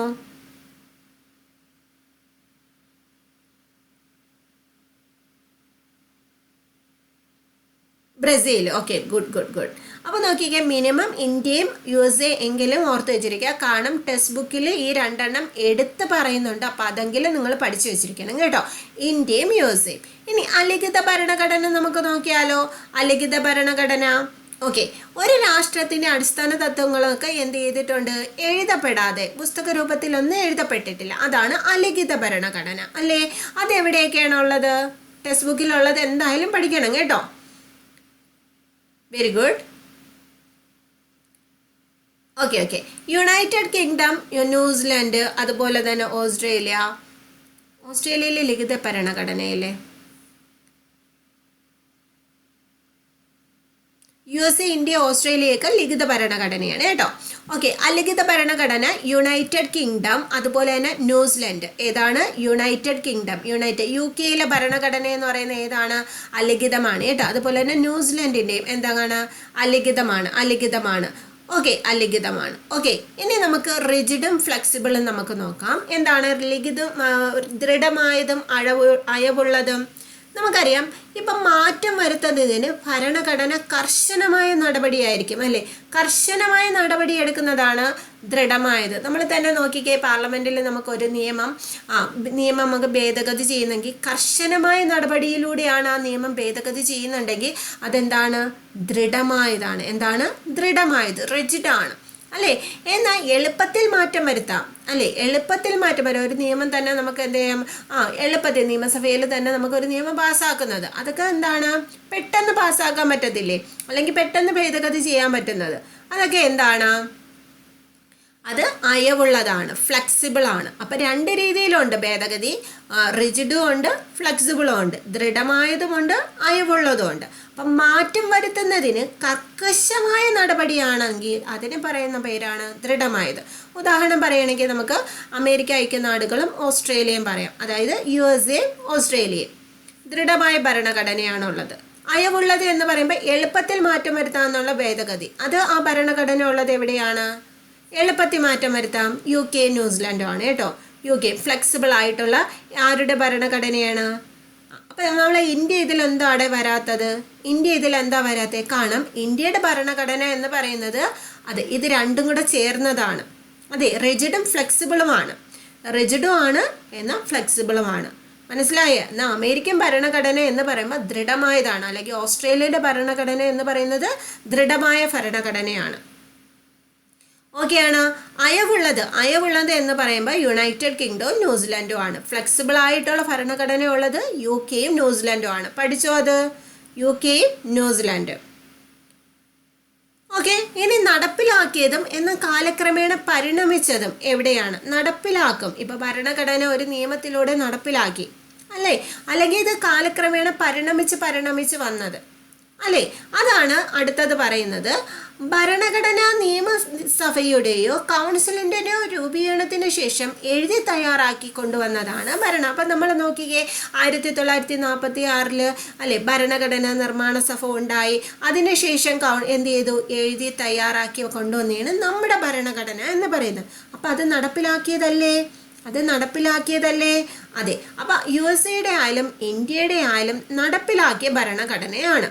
എന്നാൽ കാലക്രമേണ ഓരോരോ നിയമങ്ങൾ വന്ന് ഭരണഘടന പരിക്രമിച്ചത് കേട്ടാ. കാലക്രമേണ പല മാറ്റങ്ങളും വന്നത് പരിണമിച്ചതാണ് യുണൈറ്റഡ് കിങ്ഡത്തിൻ്റെയും കാനഡയുടെയും ഭരണഘടന എന്ന് പറയുന്നത്. നിയമങ്ങൾ, കരാറുകൾ, സമ്പ്രദായങ്ങൾ ഇതെല്ലാം കൂടി ചേർന്ന് കാലക്രമേണ വന്നതാണ് എന്തെന്നാണ് പറയുന്നത്. നമ്മളിപ്പോൾ നോക്കിയേ, മുതിർന്നവരെ റെസ്പെക്റ്റ് ചെയ്യണമെന്നുള്ളത് നമ്മളത് ഭരണഘടനയിൽ പറയുന്നുണ്ടോ? ഇല്ല. നമ്മൾ എന്ത് ചെയ്യുന്നു? മുതിർന്നവരെ കാണുമ്പോൾ എണീക്കുന്നു. അത് കാലക്രമേണ അത് വന്നതാണ്. എവിടെയെങ്കിലും നിയമത്തിൽ പറയുന്നുണ്ടോ? ഇല്ല. കാലക്രമേണ പരിണമിച്ചതാണ്. അതാണ് പരിണമിച്ച. അപ്പം പരിണമിച്ച ഭരണഘടന ഉള്ളത് എവിടെയാണ്? United Kingdom, Canada. മനസ്സിലായോ? ഓക്കെ ആണോടോ? ഓക്കെ, നെക്സ്റ്റ് പോവേണേ. അപ്പോൾ നിങ്ങൾക്ക് ഇവിടെ നോക്കിയാൽ ലിഖിതം, അലിഖിതം, ദൃഢമായത്, അയവുള്ളത്, നടപ്പിലാക്കിയത്, പരിണമിച്ചത് നിങ്ങൾക്ക് പട്ടികയിൽ തയ്യാറാക്കാൻ ചോദിച്ചതാണ്. അത് നിങ്ങൾക്ക് അടുത്ത പേജിൽ തന്നെ അതിൻ്റെ ആൻസർ കൊടുത്തിട്ടുണ്ട് കേട്ടോ. നിങ്ങൾക്ക് ഒരു പേടിയും വേണ്ട, നിങ്ങൾക്ക് ആൻസർ എന്ത് ചെയ്യുക അവിടെ തന്നെ പഠിച്ച്. ഇപ്പം നിങ്ങൾ പഠിച്ചിട്ടുള്ളത് written constitution India USA, unwritten ആണെങ്കിൽ United Kingdom New Zealand, rigid United Kingdom, പിന്നെ യുണൈറ്റഡ് സ്റ്റേറ്റ് ഉണ്ട്, ഓസ്ട്രേലിയ ഉണ്ട്, ഫ്ലെക്സിബിൾ ഉണ്ട്. ഓക്കെ, എല്ലാത്തിൻ്റെ ആൻസർ അവിടെ തന്നിട്ടുണ്ട്. ഓക്കെ, നിങ്ങൾക്ക് എല്ലാത്തിൻ്റെയും അതിൽ തന്നെ ആൻസർ ഉണ്ട്. ഓക്കെ, നിങ്ങൾ പഠിച്ചിട്ട് ആൻസർ ശരിയാണോ എന്ന് നിങ്ങൾക്ക് ചെക്ക് ചെയ്ത് നോക്കാം കേട്ടോ. ഓക്കെ, ഇനി ഭരണഘടനയുടെ ആവശ്യ ഗുണങ്ങൾ. ഓക്കെ, 6ാമത്തെ ചാപ്റ്റർ 6ാം ക്ലാസ് എന്ന് പറയുന്നത് ഇപ്പം മനസ്സിലായി കാണും. കുറച്ചേറെ കാര്യങ്ങൾ ഇതിലുണ്ട്. നമുക്ക് ഓരോന്നും നോക്കാം കേട്ടോ. ഭരണഘടനയുടെ ആവശ്യ ഗുണങ്ങൾ. ഒന്ന്, ഫസ്റ്റ് പറയുന്ന സമഗ്രത. എന്താണ് സമഗ്രത? ഒന്ന് പറഞ്ഞേ, മനസ്സിരുത്തി പറഞ്ഞേ, എന്താണ് സമഗ്രത? എന്താണ് സമഗ്രത എന്ന് അറിയാമോടാ? ഗവൺമെന്റിന്റെ അധികാരങ്ങൾ അല്ലെങ്കിൽ പൗരന്മാരുടെ അവകാശങ്ങൾ അല്ലെങ്കിൽ കടമകൾ ഇതെല്ലാം സമഗ്രമായിട്ട് പ്രതിപാദിച്ചിരിക്കണം. അത് ഭരണഘടനയുടെ ആവശ്യമായ ഒരു ഗുണമാണ് കേട്ടോ, ഒരു ക്വാളിറ്റിയാണ്. എന്താണ്? ഗവൺമെന്റിന്റെ അധികാരം. നമ്മുടെ ഗവൺമെന്റിന് ഒരു അധികാരമുണ്ട് അല്ലേ, അല്ലെങ്കിൽ നമ്മുടെ പൗരന്മാർക്ക് അവകാശം, നമ്മുടെ ഫണ്ടമെന്റൽ റൈറ്റ്സ് ഉണ്ട് അല്ലേ, നമുക്കെന്ത് മൗലിക അവകാശമുണ്ട്. അതാണ് പൗരന്മാരുടെ അവകാശം എന്ന് പറയുന്നത്. കടമകൾ, ഫണ്ടമെന്റൽ ഡ്യൂട്ടീസ് അല്ലേ, ഫണ്ടമെന്റൽ ഡ്യൂട്ടീസ് ഇതെല്ലാം സമഗ്രമായിട്ട് പ്രതിപാദിച്ചിട്ടില്ലേ ഭരണഘടനയിൽ? ഇതെല്ലാം പ്രതിപാദിച്ചിട്ടില്ലേ? അതാണ് സമഗ്രത. എന്താണ് സമഗ്രത? ഓക്കെ ആണോ? സമഗ്രത ഓക്കെ ആണോ? ഇനി സംക്ഷിപ്തത എന്ന് വെച്ചാൽ ആവശ്യ വ്യവസ്ഥകൾ ഉൾക്കൊള്ളുന്നതും കൃത്യവുമായിരിക്കണം. നമ്മുടെ ഭരണഘടനയിൽ ഓരോ വ്യവസ്ഥകൾ എന്ത് ചെയ്യുന്നു? കൃത്യമായിട്ട് പറയുന്നുണ്ട് അല്ലേ? എന്ത് ചെയ്യുന്നുണ്ട്?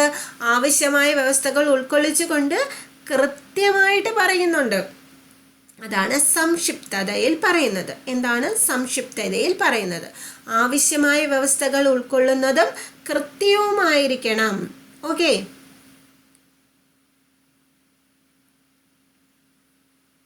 അനീന എന്താ പറഞ്ഞ? എന്താ ചെയ്യുക? ഓക്കെ. അനീന ഒന്ന് PM ചെയ്താൽ മതി, പറഞ്ഞുതരാം കേട്ടോ, ക്ലാസ് കഴിഞ്ഞിട്ട് ഇനി പറയാം. ഓക്കെ, ഓഫീസിലല്ലേ.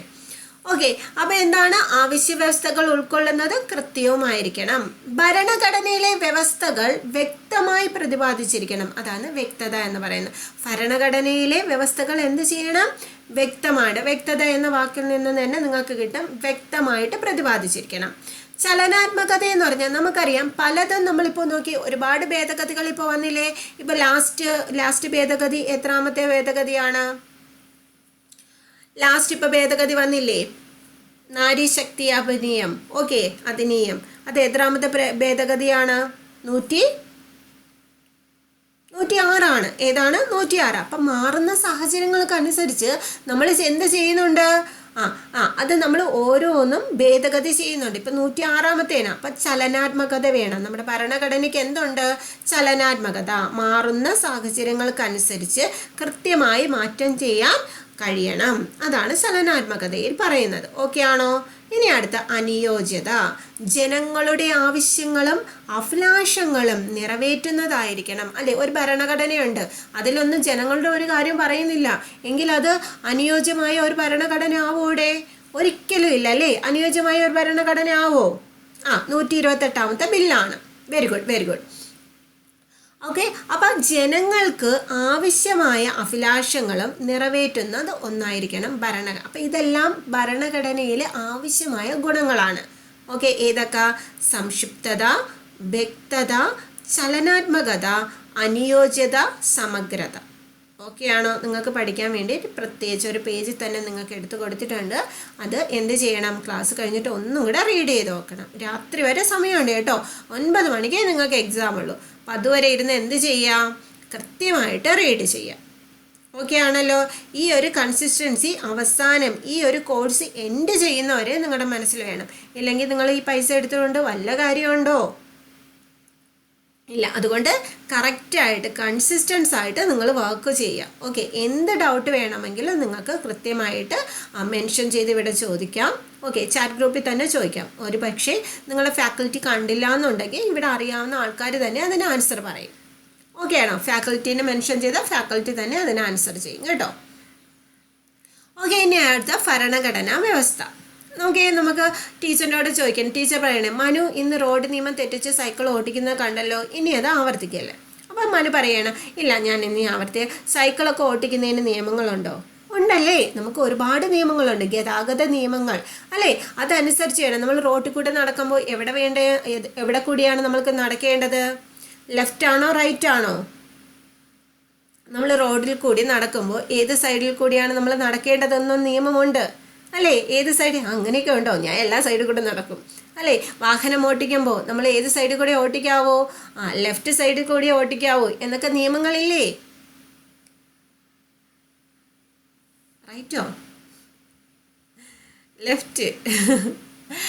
ഓക്കെ, അപ്പോൾ അധികാരങ്ങൾ അതുപോലെ നിയമങ്ങളൊക്കെ ഉണ്ട്. ഓക്കെ, ഒരു വ്യക്തിക്ക് മേൽ നിയമങ്ങളുള്ള നിയന്ത്രണങ്ങളുള്ള പോലെ അധികാരികൾക്ക് മേലും എന്തുണ്ട്? നിയന്ത്രണങ്ങളുണ്ട്. അപ്പം നമുക്ക് ഒരു വ്യക്തിക്ക് മേൽ നിയന്ത്രണങ്ങളുണ്ട്. ഇപ്പം നമ്മൾ റോഡിൽ ഇറങ്ങുമ്പോൾ, അപ്പോൾ വാഹനം കൊണ്ട് റോഡിൽ ഇറങ്ങുമ്പോൾ നമുക്ക് ലൈസൻസ് ഉണ്ടായിരിക്കണം അല്ലേ. നമ്മൾ റോഡ് നിയമം എന്ത് ചെയ്യണം? പാലിക്കണം അല്ലേ. വാഹനം ലെഫ്റ്റ് ആണ്, മറ്റേത് റൈറ്റ് ആണ്. ഓക്കെ ആണോ? ഓക്കെ, അപ്പോൾ നമ്മൾ നോക്കിക്കേ, വ്യക്തികൾക്ക് മേൽ നിയമങ്ങളുടെ നിയന്ത്രണം ഉള്ളതുപോലെ അധികാരങ്ങൾക്കും എന്തുണ്ട്? ചില നിയന്ത്രണങ്ങൾ ഉണ്ട്. പരിധിയില്ലാത്ത അധികാരങ്ങൾ ഭരണാധികാരികൾക്ക് നൽകിയാൽ അത് ജനങ്ങളുടെ സ്വാതന്ത്ര്യത്തെ ഹനിക്കും അല്ലേ. സ്വേച്ഛാധിപത്യത്തിന് കാണുമോ? ഇപ്പം നോക്കിക്കേ, പിണറായി ആയാലും ശരി, മോദി ആയാലും ശരി അല്ലേ, നമ്മൾ പരിധിയില്ലാത്ത അധികാരങ്ങൾ കൊടുക്കുകയാണെങ്കിൽ എന്ത് ചെയ്യും? അവർ സ്വേച്ഛാധിപതികളാവത്തില്ലേ? അല്ലെങ്കിൽ തന്നെ സ്വേച്ഛാധിപതികളാണ് അല്ലേ. അപ്പം ഈ പരിധിയില്ലാത്ത അധികാരങ്ങളും കൂടെ കൊടുത്താലോ സ്വേച്ഛാധിപത്യ ഭരണം ഉണ്ടാകും അല്ലേ. അപ്പം എന്താവും? അത് ജനങ്ങളുടെ സ്വാതന്ത്ര്യത്തിനെയാണ് മാറ്റിമറിക്കുന്നത് അല്ലേ. ഓക്കേടാ, നടക്കുന്നത് റൈറ്റ്. ഓക്കെ, എല്ലാവരുടെയും മെസ്സേജ് ഇപ്പോഴൊക്കെ വരുന്നത്. ഓക്കെ, അതിനെതിരെ നമ്മൾ എന്ത് ചെയ്യും? നിലനിൽക്കുന്നതാണ് ഭരണഘടനാ വ്യവസ്ഥ. അപ്പോൾ ഈ ഭരണഘടനാ വ്യവസ്ഥ എന്ന് പറയുന്നത് എന്താണ്? ഭരണാധികാരികളെ നിയന്ത്രിക്കണം. ഇപ്പോൾ ഭരണം നടത്തുന്നവരെ എന്ത് ചെയ്യണം? നിയന്ത്രിക്കണം. നിയമവാഴ്ച ഉറപ്പുവരുത്തണം. എന്ത് ചെയ്യണം? നിയമവാഴ്ച ഉറപ്പുവരുത്തണം. എല്ലാവർക്കും നിയമം കൃത്യമായിട്ട് കിട്ടുന്നുണ്ടോ? ജനങ്ങളുടെ അവകാശങ്ങൾ നിർവചിക്കണം. നമുക്ക് അവകാശങ്ങളുണ്ട്, ജനങ്ങളുടെ അവകാശം അല്ലെ, മൗലിക അവകാശം, അതൊക്കെ എന്ത് ചെയ്യുന്നുണ്ടോ, നടക്കുന്നുണ്ടോ എന്നൊക്കെ നിർവചിക്കുക. എന്നിവയും ഭരണഘടനാ വ്യവസ്ഥയിൽ ഉൾപ്പെടുന്നുണ്ട്. അപ്പോൾ ഭരണഘടനാ വ്യവസ്ഥയിൽ എന്തൊക്കെ ഉൾപ്പെടുന്നുണ്ട്? ഭരണാധികാരികളെ നിയന്ത്രിക്കണം അല്ലേ. അപ്പോൾ അവരെന്തെങ്കിലും തെറ്റൊക്കെ ചെയ്യുന്നുണ്ടെങ്കിൽ അവരെ നിയന്ത്രിക്കണം അല്ലേ. അത് നമുക്ക് അവിശ്വാസ പ്രമേയം അവതരിപ്പിക്കാം, റീകോൾ ചെയ്യാം അല്ലേ. അത് ഇനി 8ാം ക്ലാസ്സിൽ പഠിക്കും കേട്ടോ, റീകോളൊക്കെ ചെയ്യുന്നത്. ജനങ്ങളുടെ അവകാശങ്ങൾ എന്ത് ചെയ്യാം, നിർവചിക്കാം. ജനങ്ങളുടെ അവകാശങ്ങൾ നിർവചിക്കാം. ഓക്കെ ആണോ? ഇതെല്ലാം എന്തിൽ വരുന്നതാണ്? ഭരണഘടനാ വ്യവസ്ഥ. എന്താണ്? ഭരണഘടനാ വ്യവസ്ഥ. ഓക്കെ ആണോ? ഈ ഭരണഘടനാ വ്യവസ്ഥയെക്കുറിച്ച് ആദ്യം പ്രതിപാദിച്ചത് ആരെന്നറിയാമോ? ഭരണഘടന ആയിക്കോട്ടെ, ഭരണഘടനാ വ്യവസ്ഥ ആയിക്കോട്ടെ, ഇതിനെക്കുറിച്ച് ആദ്യം പ്രതിപാദിച്ചത് ആരെന്ന് നിങ്ങൾക്കറിയാമോടാ? ഭരണഘടനാ വ്യവസ്ഥ. ഇതിനെക്കുറിച്ച് ആദ്യം സൗണ്ട് ബ്രേക്ക് ആവുന്നുണ്ട്. വേറെ ആർക്കെങ്കിലും ആ ഒരു പ്രശ്നം ഉണ്ടാടാ? സൗണ്ട് ബ്രേക്ക് ആവുന്നുണ്ടോ? ഇല്ലല്ലോ. അവിടുത്തെ നെറ്റ് ഇഷ്യൂ ആവുമായിരിക്കും അവിടെ. SK കേട്ടോ. നമ്മുടെ ഭരണഘടനാ വ്യവസ്ഥ ഇവയെ ആദ്യം പ്രതിപാദിച്ചത് എവിടെയാണ്? അരിസ്റ്റോട്ടിലാണ് കേട്ടോ. ആരാണ്? അരിസ്റ്റോട്ടിൽ. ഒന്ന് പഠിച്ചേ. ഭരണഘടന അല്ലെങ്കിൽ ഭരണഘടനാ വ്യവസ്ഥ ആദ്യം പ്രതിപാദിച്ചത് അരിസ്റ്റോട്ടിലാണ്. എന്താണ്? അരിസ്റ്റോട്ടിലാണ്. ഏതാണെടാ? അരിസ്റ്റോട്ടിലാണ്. ഓക്കെ ആണോ? അരിസ്റ്റോട്ടിലാണ്. ഓക്കെ, എങ്ങനെയാണ് അരിസ്റ്റോട്ടിൽ ആ ഭരണഘടനാ വ്യവസ്ഥയെ നിർവചിച്ചത്? ഒരു രാഷ്ട്രത്തിലെ ഭരണാധികാരികളുടെ വിന്യാസം എന്നാണ് ഭരണഘടനയ്ക്ക് അദ്ദേഹം പ്രാഥമികമായിട്ട് നിർവചനം കൊടുത്തത്. അദ്ദേഹം എന്താണ് പറഞ്ഞത്? നിങ്ങളോട് ചോദിക്കുക ഇങ്ങനെ, ഒരു രാഷ്ട്രത്തിലെ ഭരണാധികാരികളുടെ വിന്യാസം, ഒരു രാഷ്ട്രത്തിലെ ഭരണാധികാരികളുടെ വിന്യാസം എന്ന് ഭരണഘടനയെ നിർവചിച്ചത് ആര്? ഒരു രാഷ്ട്രത്തിലെ ഭരണാധികാരികളുടെ വിന്യാസം എന്ന് ഭരണഘടനയെ നിർവചിച്ചത് ആര് എന്ന് ചോദിക്കും. ആരാണ്? എല്ലാവരും പറയാം. അരിസ്റ്റോട്ടിൽ. ആരാണ്? അരിസ്റ്റോട്ടിൽ. ഓക്കെ, എന്താണ് നിർവചിച്ചത്? അതെ, ഒരു രാഷ്ട്രത്തിലെ ഭരണാധികാരികളുടെ വിന്യാസം അല്ലെ, ഭരണാധികാരികളുടെ വിന്യാസം എന്ന് പറഞ്ഞത് ആരാണ്? അരിസ്റ്റോട്ടിൽ. ഓക്കെയാണ്, അരിസ്റ്റോട്ടിൽ. Very good. അപ്പം നോക്കിക്കേ, അദ്ദേഹം നൽകിയ ഈ പ്രാഥമിക നിർവചനത്തിൽ 2ആയിട്ട് അദ്ദേഹം ഭരണഘടനയെ നിർവചിച്ചു. 2 ഓക്കെ. ഒന്ന് സാധാരണ നിയമങ്ങളെന്നും ഒന്ന് ഭരണഘടനാ നിയമങ്ങളെന്നും. എന്താണ്? സാധാരണ നിയമങ്ങളെന്നും ഭരണഘടനാ നിയമങ്ങളെന്നും നിയമങ്ങളെ 2ആയിട്ട് തരംതിരിച്ചു. അപ്പം അരിസ്റ്റോട്ടിൽ നിയമങ്ങളെ എത്രയായിട്ട് തരംതിരിച്ചു? പറഞ്ഞേ. അരിസ്റ്റോട്ടിൽ നിയമങ്ങളെ എത്രയായിട്ട് തരംതിരിച്ചു? 2ആയിട്ട് തരംതിരിച്ചു. എത്രയായിട്ട് തരംതിരിച്ചു? 2ആയിട്ട് തരംതിരിച്ചു. ഓക്കെ, ഏതൊക്കെയാണ് തരംതിരിച്ചത്?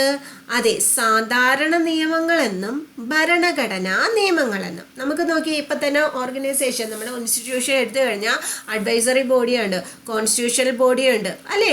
അങ്ങനെ നമ്മൾ എന്ത് ചെയ്യും? അതിനെ തരംതിരിച്ചിട്ടില്ലേ? അതുപോലെ അരിസ്റ്റോട്ടിലും 2ആയിട്ട് തരംതിരിച്ചു. സാധാരണ നിയമമെന്നും ഭരണഘടനാ നിയമമെന്നും. ഓക്കെയാണോ? നീതു കിട്ടിയോ? അപർണ കിട്ടിയോ?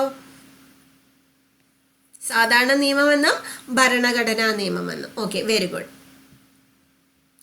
നെക്സ്റ്റ് നിങ്ങൾക്ക് തന്നെ ഇത് വർക്ക്ഷീറ്റിൽ ചോദിച്ചിട്ടുണ്ട്. ഭരണാധികാരികളുടെ അധികാരങ്ങൾക്ക് പരിധി നിർണ്ണയിക്കുന്നത് ശരിയാണോ തെറ്റാണോ എന്ന്. ഓക്കെ, ശരിയായത് നിങ്ങൾ അവിടെ മാർക്ക് ചെയ്യാനാണ്.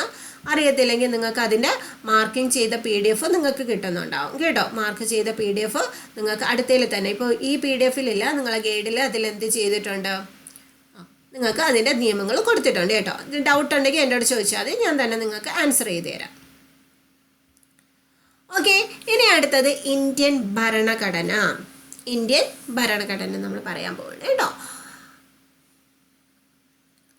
നമുക്കറിയാം, ഇത് നമ്മൾ ഇന്ത്യൻ ഭരണഘടനയിൽ ഏതൊരു ഉദ്യോഗസ്ഥനും അധികാരത്തിൽ കയറുമ്പോൾ എന്ത് ചെയ്യണം? സത്യപ്രതിജ്ഞ ചെയ്യണം അല്ലേ. പ്രതിജ്ഞ ചെയ്യണേ. ഓക്കെ, അപ്പോൾ അതാണ് ഇവിടെ ഫസ്റ്റ് കാക്ക എന്നൊക്കെ പറഞ്ഞിരിക്കുന്നത്. ആരുടെ പേരാണോ ആ പേരെന്ത് ചെയ്യണം? അവിടെ നിർവചിക്കണം. ഞാൻ വിശ്വസ്തയോടെ ഭാരതത്തിൻ്റെ രാഷ്ട്രപതിയുടെ ഉദ്യോഗം നിർവഹിക്കും എന്ന് പറയുന്നുണ്ട്. ഓക്കെ ആണോ? അപ്പോൾ അവിടെ എന്താണ്? ദൈവത്തിൻ്റെ നാമത്തിൽ ഞാൻ എന്ത് ചെയ്യുന്നു? സത്യപ്രതിജ്ഞ ചെയ്യുന്നു എന്നെന്ത് ചെയ്യണം? അവിടെ ഭരണഘടനയിൽ തൊട്ട് നമ്മൾ എന്ത് ചെയ്യണം? സത്യപ്രതിജ്ഞ ചെയ്യണം അല്ലേ. അപ്പം ലോകത്തിലെ തന്നെ ഏറ്റവും വലുതും എഴുതപ്പെട്ട ഭരണഘടന ആരുടെയാണ്? അതിൽ നമുക്ക് അഭിമാനിക്കാം അല്ലേ, നമ്മുടെ ഇന്ത്യയുടെയാണ്. ഇന്ത്യയുടെ ഭരണഘടന എങ്ങനെയാണ് വന്നതെന്ന് നമ്മൾ എന്ത് ചെയ്യുന്നുണ്ട്, ബേസിൽ പഠിക്കുന്നുണ്ട്. അപ്പോൾ ആ ബേസ് പോയിന്റ് എല്ലാം ഇവിടെ പറയുന്നുണ്ട്. നമുക്കറിയാം ഇന്ത്യൻ ഭരണഘടനയിലേക്ക് നയിച്ച നാഴികക്കല്ല് ഒന്ന് ഈസ്റ്റ് ഇന്ത്യ കമ്പനി, 1857 ഒന്നാം സ്വാതന്ത്ര്യ സമരം, ഇന്ത്യൻ കൗൺസിൽ ആക്ടുകൾ ഒക്കെ എന്ത് ചെയ്യുന്നുണ്ട്, നമ്മുടെ ഭരണഘടനയുടെ ചരിത്രവുമായി ബന്ധപ്പെട്ടതാണ്. നമുക്ക് ഓരോന്നും നോക്കാം കേട്ടോ. ഈസ്റ്റ് ഇന്ത്യ കമ്പനി എന്ന് പറയുമ്പോൾ നമുക്കറിയാം ഈസ്റ്റ് ഇന്ത്യ കമ്പനി എന്നാണ് ഈസ്റ്റ് ഇന്ത്യ കമ്പനി വന്നത്. എന്നാണ് ഈസ്റ്റ് ഇന്ത്യ കമ്പനി 1600കളിലാണ് എന്ത് ചെയ്തത്, ഈസ്റ്റ് ഇന്ത്യ കമ്പനി വന്നത് അല്ലേ സുനിത, സാനു? ഓക്കെ. ഇന്ത്യയുടെ വ്യാപാര ബന്ധം സ്ഥാപിക്കുന്നതിന് വേണ്ടിയിട്ടാണ് എന്ത് ചെയ്തത്, 1600കളിൽ ഈസ്റ്റ് ഇന്ത്യ കമ്പനി ഇവിടെ എന്ത് ചെയ്യുന്നത്, സ്ഥാപിക്കുന്നത്. അതോടുകൂടി എന്ത് ചെയ്തു, കച്ചവടത്തിനായിട്ട് ഇവിടെ ബ്രിട്ടീഷുകാർ വന്നുകൊണ്ടേയിരുന്നു. അങ്ങനെയാണ് ഇവിടെ ഇന്ത്യ എന്ന് പറയുന്നത് ആരുടെ കീഴിലായത്, നമ്മുടെ കമ്പനിയുടെ കീഴിലായത് അല്ലേ. അപ്പൊ ഇന്ത്യയുടെ വ്യാപാര ബന്ധം സ്ഥാപിക്കാൻ വേണ്ടിയിട്ട് 1600കളിൽ എന്ത് വന്നു, ഈസ്റ്റ് ഇന്ത്യ കമ്പനി വന്നു. അങ്ങനെ ഈസ്റ്റ് ഇന്ത്യ കമ്പനി എന്ത് ചെയ്തു, അതായത് ബ്രിട്ടീഷുകാരുടെ കയ്യിൽ ആരുമായി, ഇന്ത്യയുടെ ഭരണം ആരുടെ കയ്യിലായി, ബ്രിട്ടീഷുകാരുടെ കയ്യിലായി. ഓക്കെ, അത് നിങ്ങൾക്ക് അറിയാവുന്ന കാര്യമാണ്. വ്യാപാര ബന്ധം എന്നുള്ള കാര്യം ഓർത്തിരിക്കുക, പുതിയതായിട്ട് ചേർന്നവർ. ഓക്കെ ആണോ? ഇനി 1857 ഒന്നാം സ്വാതന്ത്ര്യ സമരം അല്ലേ. ഒന്നാം സ്വാതന്ത്ര്യ സമരം നിങ്ങൾക്കറിയാലോ. അതെ, എങ്ങനെ ചോദിക്കാം, ഇപ്പം എല്ലാ പുതിയ ടെക്സ്റ്റ് ബുക്കിലും ഈ ഒരു പോയിന്റ് എടുത്ത് പറയുന്നുണ്ട് കേട്ടോ. ബ്രിട്ടീഷുകാർക്കെതിരെ ഇന്ത്യയിൽ നടത്തിയ ആദ്യ ബഹുജന സമരം. ബ്രിട്ടീഷുകാർക്കെതിരെ ഇന്ത്യയിൽ നടത്തിയ ആദ്യ ബഹുജന സമരം ചോദിച്ചാൽ നിങ്ങൾ ഏത് സമരം പറയും? ബ്രിട്ടീഷുകാർക്കെതിരെ ഇന്ത്യയിൽ നടന്ന ആദ്യ ബഹുജന സമരമാണ് ഒന്നാം സ്വാതന്ത്ര്യ സമരം, ബഹുജന സമരം. അതൊന്ന് ഓർത്തു വച്ചിരിക്കാം. ഓക്കെ ആണോ? ഈസ്റ്റ് ഇന്ത്യ കമ്പനിയുടെ ഭരണം അവസാനിക്കുന്നത് ഇത് കാരണമായി. ഈസ്റ്റ് ഇന്ത്യ കമ്പനിയുടെ ഭരണം എന്ത് ചെയ്തു, അവസാനിക്കുന്നതിന് ഇത് കാരണമായി. ഓക്കെയാണ്. അപ്പോൾ ഈ ഈസ്റ്റ് ഇന്ത്യ കമ്പനി വന്നത് 1600കളിലാണ്. 1857 ഒന്നാം സ്വാതന്ത്ര്യ സമരം വന്നപ്പോൾ ഇത് ഈസ്റ്റ് ഇന്ത്യ കമ്പനിയുടെ ഭരണം എന്ത് ചെയ്തു, അവസാനിച്ചു. വേറെയും എന്തൊക്കെയാണ് നിയമങ്ങൾ അവസാനിച്ചതെന്ന് നമ്മൾ അതിൽ പഠിക്കും. പക്ഷെ ഇവിടെ നിങ്ങൾക്ക് ഇത് മാത്രം പഠിച്ചാൽ മതി കേട്ടോ. ഈസ്റ്റ് ഇന്ത്യ കമ്പനി ദത്തവകാശ നിരോധന നിയമം, അതേപോലെ തന്നെ പോസ്റ്റ് ഓഫീസ് നിയമം, അങ്ങനെ പല നിയമങ്ങളും ഉണ്ടായിരുന്നു. അതെല്ലാം അവസാനിച്ചു. പക്ഷെ നമ്മളിവിടെ പഠിക്കേണ്ടത് ഈസ്റ്റ് ഇന്ത്യ കമ്പനിയുടെ ഭരണം അവസാനിച്ച നിയമം ഏതാണ്? 1857 നിയമമാണ്. ഇന്ത്യയുടെ ഭരണം അപ്പോൾ ആര് ഏറ്റെടുത്തു? ഈസ്റ്റ് ഇന്ത്യ കമ്പനിയുടെ ഭരണം അവസാനിച്ചു. അപ്പോൾ ഇന്ത്യൻ ഭരണം ആര് ഏറ്റെടുത്തു? പറയടാ. നമ്മുടെ ഇന്ത്യയുടെ ഭരണം ആര് ഏറ്റെടുത്തു? ഇന്ത്യയുടെ ഭരണം ബ്രിട്ടീഷ് രാജ്ഞി ഏറ്റെടുത്തു. ആര് ഏറ്റെടുത്തു? ബ്രിട്ടീഷ് രാജ്ഞി അല്ലേ. അപ്പോൾ ഒന്നാം സ്വാതന്ത്ര്യ സമരത്തോടു കൂടിയാണ് ഇന്ത്യയുടെ ഭരണം ആര് ഏറ്റെടുക്കുന്നത്? ബ്രിട്ടീഷ് രാജ്ഞി ഏറ്റെടുക്കുന്നത്. ഈസ്റ്റ് ഇന്ത്യ കമ്പനിയുടെ ഭരണം അവസാനിപ്പിച്ചിട്ട് ആര് ഏറ്റെടുക്കുന്നു? ബ്രിട്ടീഷ് രാജ്ഞി ഏറ്റെടുക്കുന്നു. ഓക്കെ ആണോ? ഇനി ഇന്ത്യൻ കൗൺസിൽ ആക്ടുകൾ. നമുക്കറിയാം ഇന്ത്യൻ കൗൺസിൽ ആക്ട് എന്ന് പറഞ്ഞ് നമ്മൾ ആക്ടുകൾ പഠിച്ചായിരുന്നു അല്ലേ. ഓക്കെ, നമുക്ക് രാവിലെ 4 മണിക്ക് ചാനലിൽ ഫ്രീ ആയിട്ട് നിങ്ങൾക്ക് എന്ത് ഇടുന്നുണ്ട്, കമ്പനി ബോർഡ് അസിസ്റ്റൻറ്റ്. ഇന്നില്ലായിരുന്നു, നാളെ തൊട്ട് വീണ്ടും ഉണ്ട്. അത് ക്ലാസ്സുകൾ നൽകുന്നുണ്ട്. അപ്പോൾ ആവശ്യമുണ്ടെങ്കിൽ രാവിലെ 4 മണിക്ക് അതെന്ത് ചെയ്യാം, കയറിയാൽ നിങ്ങൾക്ക് അതിൽ ഭരണഘടന ഇപ്പോൾ ഏകദേശം 6-7 ക്ലാസ്സോളമായി കേട്ടോ. ഓക്കെ ഏട്ടാ. അപ്പോൾ നമ്മൾ കൗൺസിൽ ആക്ട് അവിടെ പഠിച്ചില്ലായിരുന്നോ?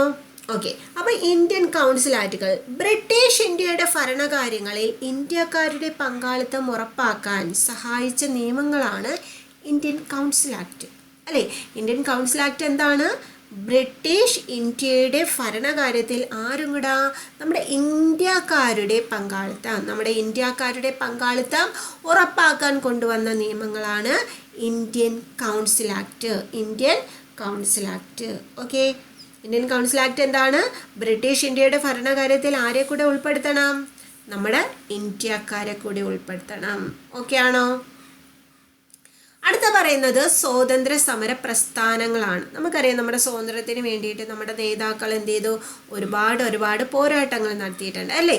അങ്ങനെ ബ്രിട്ടീഷുകാർക്കെതിരെ ഇന്ത്യയുടെ സ്വാതന്ത്ര്യത്തിന് വേണ്ടി പോരാടിയ പ്രസ്ഥാനങ്ങളിൽ ഏറ്റവും വലുത് ഏതാണ്? നമ്മൾ ഓർക്കുന്നത് പ്രസ്ഥാനം എന്ന് പറയുമ്പോൾ അല്ലേ, ഏതാണ്? INC ആണ്. ഏതാണ്? INC. Very good. ഓക്കെ. അപ്പോൾ ബ്രിട്ടീഷുകാർക്കെതിരെ ഇന്ത്യയുടെ സ്വാതന്ത്ര്യത്തിന് വേണ്ടി പോരാടിയ പ്രസ്ഥാനങ്ങളിൽ പ്രധാന പങ്ക് വഹിച്ചത് ഏതാണടെ പറഞ്ഞേ? ഇന്ത്യക്കാരുടെ പങ്കാളിത്തം അത് കൗൺസിൽ ആക്ട്. ഓക്കെ, ഇപ്പോഴേ ആ മെസ്സേജ് ഞെത്തിയുള്ളൂ.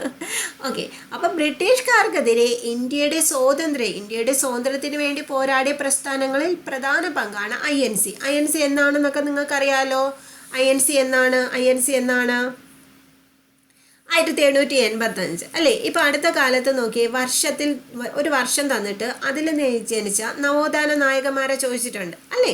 എങ്കിൽ 1885 ജനിച്ച 1885 ഡിസംബർ 28 നമുക്ക് INC എന്നറിയാം. 1885 ജനിച്ച 2 നവോത്ഥാന നായകരുടെ പേര് പറയാമോ? 1885 ജനിച്ച നവോത്ഥാന നായകന്മാര്.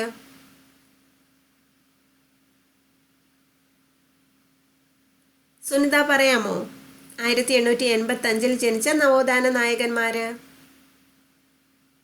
ആർക്ക് പറയാം? പണ്ഡിറ്റ് കർപ്പൻ. Very good. പണ്ഡിറ്റ് കർപ്പനും ഒരാളും കൂടെ ഉണ്ട് 1885 ജനിച്ചത്. വാഗ്ഭടാനന്ദൻ ആരാണ്? പൽപ്പു അല്ല. പൽപ്പു ആണോ? വാഗ്ഭടാനന്ദനാണ് കേട്ടോ. ആരാണ്? വാഗ്ഭടാനന്ദൻ. ഓക്കെ, പൽപ്പുവിൻ്റെ എനിക്ക് തോന്നുന്നു അയ്യങ്കാളി, ഇവരുടെ രണ്ടുപേരെയാണ്, പൽപ്പുവും അയ്യങ്കാളി അല്ലേ, ഇവരുടെ രണ്ടുപേരെയാണ് എക്സാമിന് ഇപ്പോൾ ചോദിച്ചത്. അപ്പം പണ്ഡിറ്റ് കറുപ്പനും അതുപോലെ തന്നെ നമ്മുടെ വാഗ്ഭടാനന്ദനും 1885. പണ്ഡിറ്റ് കറുപ്പനും വാഗ്ഭടാനന്ദനുമാണ് 1885. ഓർത്തു വെച്ചിരിക്കണേ, INC പറഞ്ഞുകൊണ്ട് പറഞ്ഞതാണ്. അപ്പം ഇന്ത്യക്ക് ഒരു ഭരണഘടന തയ്യാറാക്കുന്നതിനായി സ്വതന്ത്ര ഭരണഘടനാ നിർമ്മാണ സഭ വേണമെന്ന് ആദ്യമായിട്ട് ഔദ്യോഗികമായി മുന്നോട്ട് വെച്ചത് ഈ പ്രസ്ഥാനമാണ്. അപ്പം INC ആണ് ഇന്ത്യക്ക് ഒരു ഭരണഘടന തയ്യാറാക്കാനായിട്ട് സ്വതന്ത്ര ഭരണഘടനാ നിർമ്മാണ സഭ വേണമെന്ന കാര്യം ഔദ്യോഗികമായിട്ട് പറഞ്ഞത്. ഓക്കെ ആണോ?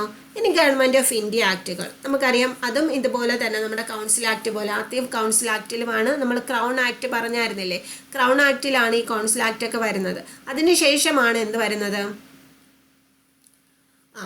ഗവൺമെൻറ് ഓഫ് ഇന്ത്യ ആക്ട്, നമ്മൾ മിൻറ്റോ മോർലി പരിഷ്കാരം, മൊണ്ടേഗോ ചെംസ്ഫോർഡ് ആക്ട്, അതുപോലെ 1935 ആക്ട്, പിന്നെ മൗണ്ട് ബാറ്റൺ, അതെല്ലാം ഗവൺമെൻറ് ഓഫ് ഇന്ത്യ ആക്ടുകളാണ്. ഗവൺമെൻറ്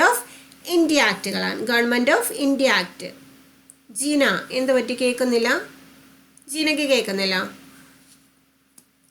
കുത്തിടുന്ന്.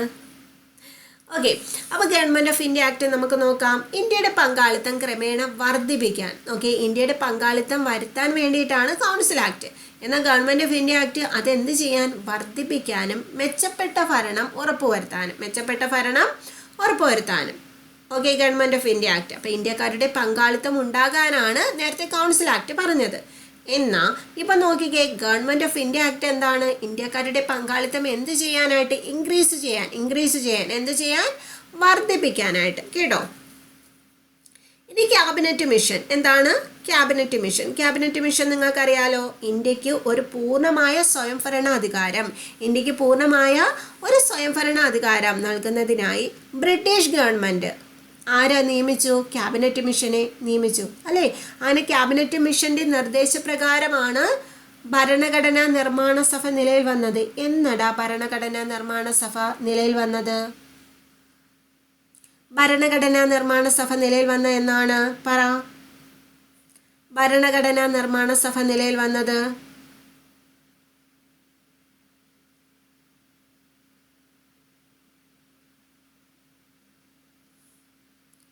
Okay 1946 1946 December 6.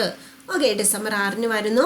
9 ആദ്യ സമ്മേളനം അല്ലേ. 11 എന്ത് ചെയ്തു? 11 നമ്മൾ രാജേന്ദ്ര പ്രസാദ്, 13 ലക്ഷ്യപ്രമേയം അവതരിപ്പിക്കുന്നു അല്ലേ. നമ്മൾ ഭരണഘടനയിൽ പഠിക്കും. അപ്പം നോക്കിയേ, ക്യാബിനറ്റ് മിഷന്റെ നിർദ്ദേശപ്രകാരം ഇന്ത്യക്ക് ഒരു ഭരണഘടനാ നിർമ്മാണ സഭ എന്ത് ചെയ്യുന്നു?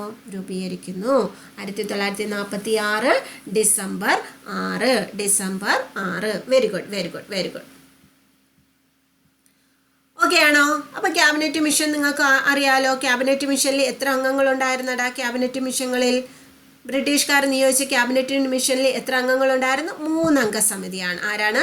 3 അംഗ സമിതിയായിരുന്നു. ഓക്കെ, അതൊന്ന് ഓർത്ത് വെച്ചിരിക്കണം കേട്ടോ. ഇന്ത്യക്ക് എന്ത് ചെയ്യുന്ന? ഇന്ത്യക്ക് പരമാധികാരം കൈമാറുന്നതുമായിട്ട് ഇന്ത്യക്ക് എന്ത് ചെയ്തു? പരമാധികാരം സംബന്ധിച്ച് ഇന്ത്യൻ നേതാക്കളുമായിട്ട് ചർച്ച ചെയ്യാൻ വന്നതാണ് എന്താണ്? ഈ 3 അംഗ സമിതി. അപ്പോൾ ഇന്ത്യക്ക് എന്ത് ചെയ്യാൻ? പരമാധികാരം കൈമാറാൻ വേണ്ടിയിട്ട് 3 അംഗ സമിതി. അല്ല, ആരൊക്കെ ഉണ്ടായിരുന്നെന്ന് നിങ്ങൾക്കറിയാമോ? ആ 3 അംഗ സമിതിയിൽ ആരൊക്കെ ഉണ്ടായിരുന്നു? ആരൊക്കെ ഉണ്ടായിരുന്നു? അതിൽ അധ്യക്ഷൻ ആരായിരുന്നു? ക്യാബിനറ്റ് മിഷന്റെ അധ്യക്ഷൻ ആരായിരുന്നു? ക്യാബിനറ്റ് മിഷന്റെ അധ്യക്ഷൻ ആരായിരുന്നു? Pethick Lawrence, Stafford Cripps, A V. Alexander. Okay, 3 പേര് അല്ലേ? എ.വി. അലക്സാണ്ടർ. അപ്പോൾ ഈ 3 പേരായിരുന്നു ക്യാബിനറ്റ് മിഷനിലുണ്ടായിരുന്ന. അവർ ഇന്ത്യക്ക് പരമാധികാരം, അതായത് അധികാരം കൈമാറാൻ വേണ്ടിയിട്ട് ഇന്ത്യൻ നേതാക്കളുമായി ചർച്ച ചെയ്യാനാണ് ആ 3 അംഗ സമിതി വന്നത്. ആരാണ് ഈ 3 അംഗ സമിതിനെ ഇങ്ങോട്ടേക്ക്, ക്യാബിനറ്റ് മിഷൻ ഇങ്ങോട്ടത്തേക്ക് അയച്ചത്? ആരാണ് ക്യാബിനറ്റ് മിഷനെ ഇങ്ങോട്ടത്തേക്ക് അയച്ചത്? ആരാണ് അയച്ചത്? എക്സാമിന് ചോദിച്ചിട്ടുണ്ടല്ലേ. ആരാണ്? എല്ലാവരുടെയും മെസ്സേജ് ലാഗാണ് അല്ലേ? പെത്തവിക് ലോറൻസ് ഒക്കെ ഇപ്പോൾ വരുന്നതേ ഉള്ളൂ.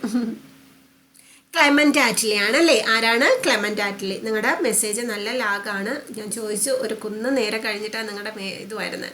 Clement Attlee. ആരാണ്? ക്ലെമന്റ് ആറ്റ്ലി ആയിരുന്നു കേട്ടോ. ലേബർ പാർട്ടിയുടെ അധ്യക്ഷനായിട്ട് അദ്ദേഹം തിരഞ്ഞെടുത്തത് കൂടിയൂടി ക്ലെമന്റ് ആറ്റ്ലി എന്ത് ചെയ്യുന്നു? ഇന്ത്യക്കാർക്ക് സ്വയംഭരണം നൽകാമെന്നുള്ള ഒരു പ്രഖ്യാപനം, ഇന്ത്യക്ക് സ്വാതന്ത്ര്യം നൽകാം പ്രഖ്യാപിച്ചത് ആരാണ്? Clement Attlee. ഏത് പാർട്ടിയാണ്? Labour party. അതൊക്കെ അവിടെ നിൽക്കട്ടെ. നമുക്ക് ആ ഭരണഘടനാ നിർമ്മാണ സഭയിലേക്ക് പോവാം.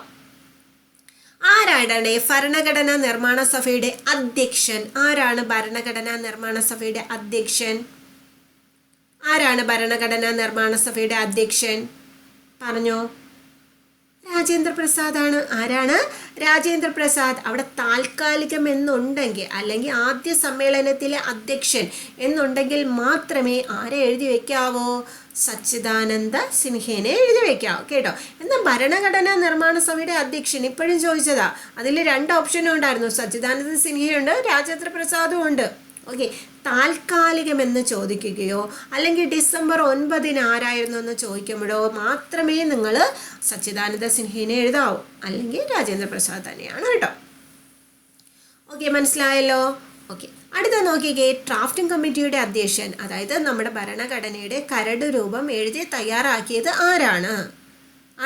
നമ്മുടെ ഭരണഘടനയുടെ അതെ, ഡോക്ടർ ബി.ആർ. അംബേദ്കർ.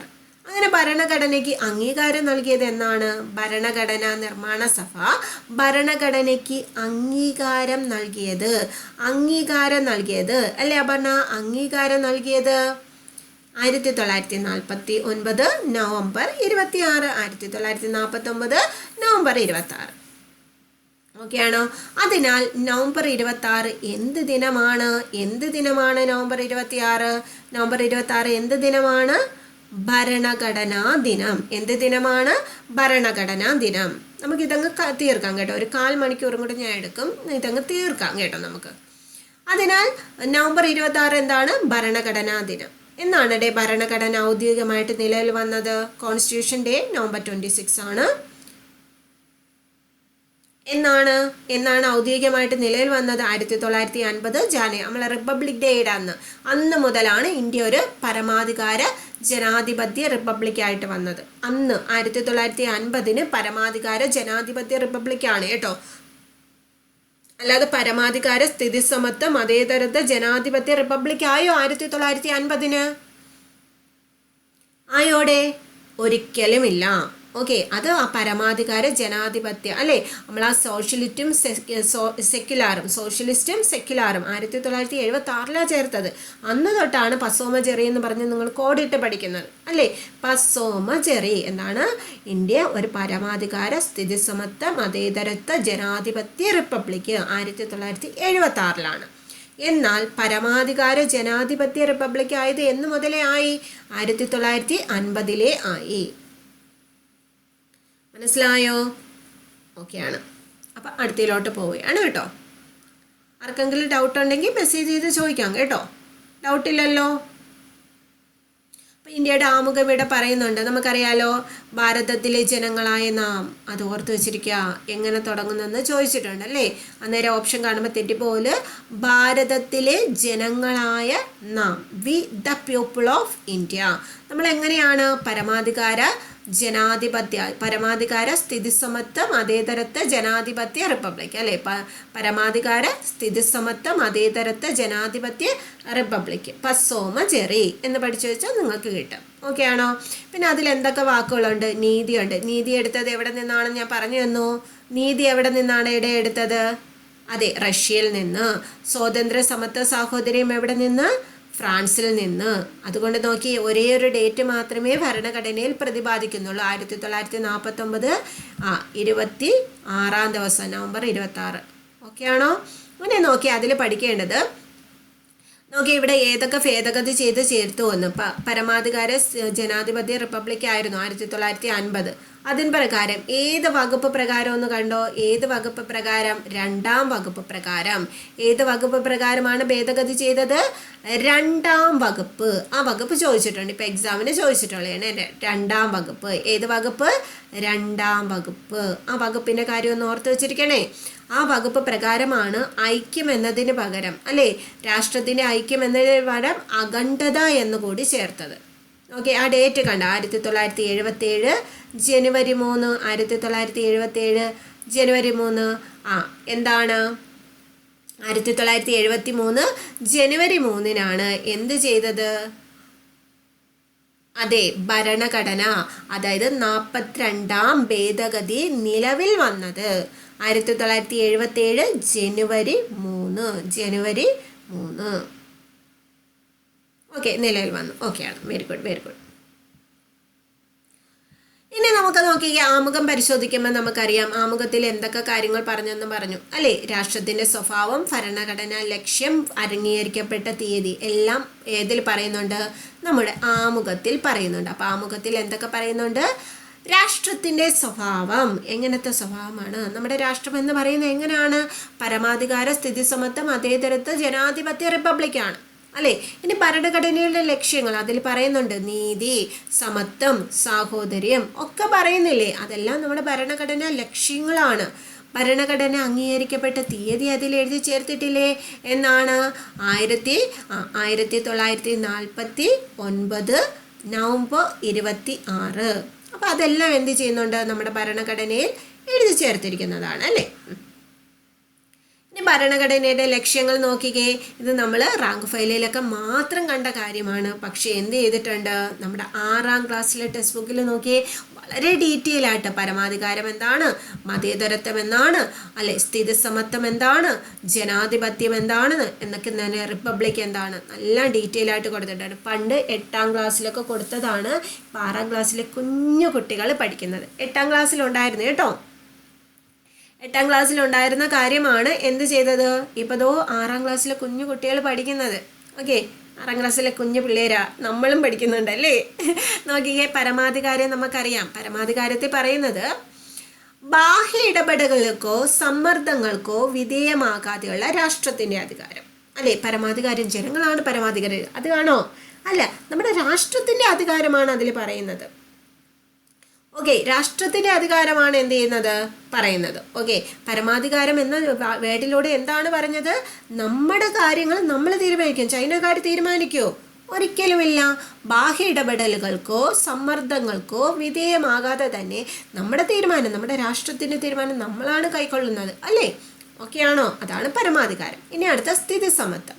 സ്ഥിതിസമത്വം എന്ന് വെച്ചാൽ എന്താണ്? എല്ലാവർക്കും തുല്യ പദവി. അവസര സമത്വം ഏതാണ്? അവസര സമത്വം ആർട്ടിക്കിൾ ഏതാണ്? ഐറിൻ, അവസര സമത്വം ആർട്ടിക്കിൾ ഏതാണ്? അതെ, 14 അവസര സമത്വം. സാനു, അവസര സമത്വം ആർട്ടിക്കിൾ 16 അവസര സമത്വം അല്ലേ. ഇക്വാളിറ്റി ബിഫോർ ലോ, നിയമത്തിന് മുമ്പിൽ എല്ലാവരും തുല്യരാണ്. അതാണ് 14. മനസ്സിലായോ? അതെ, അവസര സമത്വം ഏതാണ്? ആർട്ടിക്കിൾ 16. ആക്രാന്തം കൂടി പോയതാണ് അല്ലേ. കുഴപ്പമില്ല, പരീക്ഷയ്ക്ക് തെറ്റിക്കാതിരുന്നാൽ മതി. ഓക്കെ, അപ്പോൾ അവസര സമത്വം ഏതാണ്? ആർട്ടിക്കിൾ 16. തുല്യ പദവി നൽകുന്നത് അല്ലേ. നമുക്ക് നോക്കിയേ, ഇപ്പോൾ ജാതിയുടെ പേരിലോ ലിംഗത്തിൻ്റെ പേരിലോ ഒന്നിലും നമ്മുടെ വിവേചനം പാടില്ല. ഏത് ആർട്ടിക്കിളാണ്? ജാതിയുടെ പേരിലോ ലിംഗത്തിൻ്റെ പേരിലോ മതത്തിൻ്റെ പേരിലോ നിറത്തിൻ്റെ പേരിലോ ഒന്നും വിവേചനം പാടില്ല. ഏതാണ് അത്? ആർട്ടിക്കിൾ 15 നമ്മുടെ ശബരിമല പ്രശ്നം ലിംഗത്തിൻ്റെ പേരിലല്ലേ? അത് സ്ത്രീ എന്ന പേരിലാണ് ശബരിമലയിൽ കയറ്റാത്തത്. അപ്പോൾ ശബരിമല ഇഷ്യൂ ഒക്കെ ഏതാണ്? ആർട്ടിക്കിൾ 15 ഓക്കെയാണ്. അപ്പോൾ അവിടെ പറയുന്നത് സ്ഥിതി സമത്വം പറയുന്നത് നിങ്ങൾക്ക് മനസ്സിലായല്ലോ. ഇപ്പോൾ എല്ലാവർക്കും തുല്യ പദവിയും അവസര സമത്വം, തുല്യ പദവിയും അവസര സമത്വം. ഓക്കെ ആണോ ശ്രുതി? ഓക്കെയാണ്. ഇനി മതേതരത്വം. നമ്മുടെ രാഷ്ട്രത്തിന് ഔദ്യോഗിക മതമുണ്ടോ? ഇല്ല. നമുക്ക് ഏത് മതം വേണമെങ്കിലും സ്വീകരിക്കാം അല്ലേ? നമുക്ക് ഏത് മതം വേണമെങ്കിലും സ്വീകരിക്കാം, നമുക്കത് വിശ്വസിക്കാം, നമുക്ക് ആചരിക്കാം, പ്രചരിപ്പിക്കാം അല്ലേ? രാഷ്ട്രം ഒരു മതത്തോടും വിവേചനം കാണിക്കുന്നില്ല. അതാണ് മതേതരത്തിൽ പറയുന്നത്. മതേതരത്തിൽ പറയുന്നത് എന്താണ്? രാഷ്ട്രത്തിന് ഒരു ഔദ്യോഗിക മതമില്ല അല്ലേ? ചോദിച്ചോ മതേതരത്വം കൊണ്ട് ഉദ്ദേശിക്കുന്നത് എന്തെന്ന്? ഇപ്പോഴും ചോദിച്ചതല്ലേ അല്ലേ? എന്താണ് പറയുന്നത്? നമ്മുടെ രാഷ്ട്രത്തിന് ഔദ്യോഗിക മതമില്ല. ഇപ്പോഴും എക്സാമിന് 2025 ചോദിച്ച ക്വസ്റ്റ്യൻ ആണ്. ഓക്കെ, രാഷ്ട്രത്തിന് എന്തില്ല? ഔദ്യോഗിക മതമില്ല. ഒരു മതത്തോടും നമ്മൾ വിവേചനം എന്ത് ചെയ്യുന്നില്ല? കാണിക്കുന്നില്ല. ഇപ്പം മോദി ഹിന്ദു മതത്തെ എടുത്ത് തോളി കയറ്റിയെന്ന് പറഞ്ഞ് നമ്മുടെ രാഷ്ട്രത്തിന് മതമുണ്ടോടെ? ഒരു മതവുമില്ല.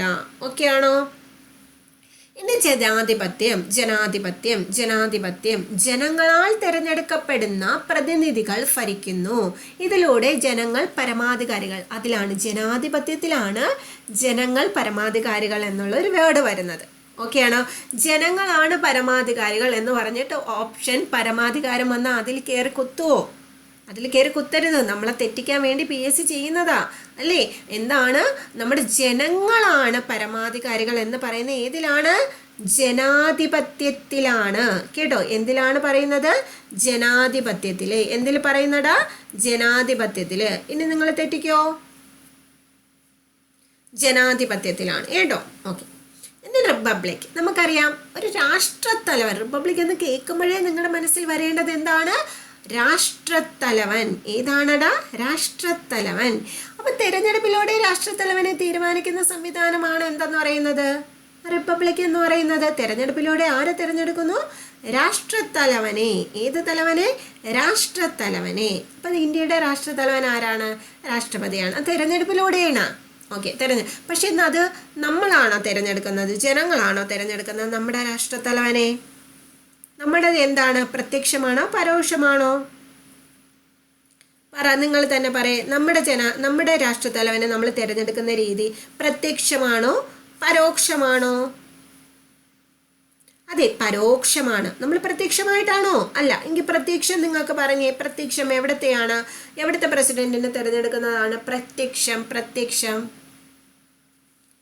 USA അല്ലേ? USA ട്രംപിനെ പോയി അവിടുത്തെ ജനങ്ങൾ തന്നെയാണ് വോട്ട് ചെയ്ത് ജയിപ്പിക്കുന്നത്. അവിടെ ട്രംപാണ് എന്തെന്ന് പറയുന്നത്? പരമാധികാരി അല്ലേ? ഇവിടെ ഡെമോ പീസാണല്ലേ? മുർമു എന്ന് പറയുന്ന ഒരു ഡെമോ ആണ് അല്ലേ? കാര്യങ്ങളൊക്കെ ചെയ്യുന്നത് മോദി തന്നെയാണ് അല്ലേ? അവിടെ ഒരു ഡെമോ പീസാണ് ആരെന്ന് പറയുന്നത്? നമ്മുടെ മുർമു എന്ന് പറയുന്നത് അല്ലേ? അത് നമ്മുടെ പരോക്ഷ ജനാധിപത്യമാണ്. ഓക്കെ, അപ്പോൾ ഇത് ഓക്കെയാണോടാ? പരമാധികാരം എന്താണെന്ന് മനസ്സിലായോ? സ്ഥിതി സമത്വം മനസ്സിലായോ? മതേതരത്വം മനസ്സിലായോ? ജനാധിപത്യം മനസ്സിലായോ? റിപ്പബ്ലിക് മനസ്സിലായോ? എല്ലാവർക്കും ആർക്കെങ്കിലും മനസ്സിലാവാതെ ഉണ്ടെങ്കിൽ ചോദിച്ചാൽ വീണ്ടും പറയാം.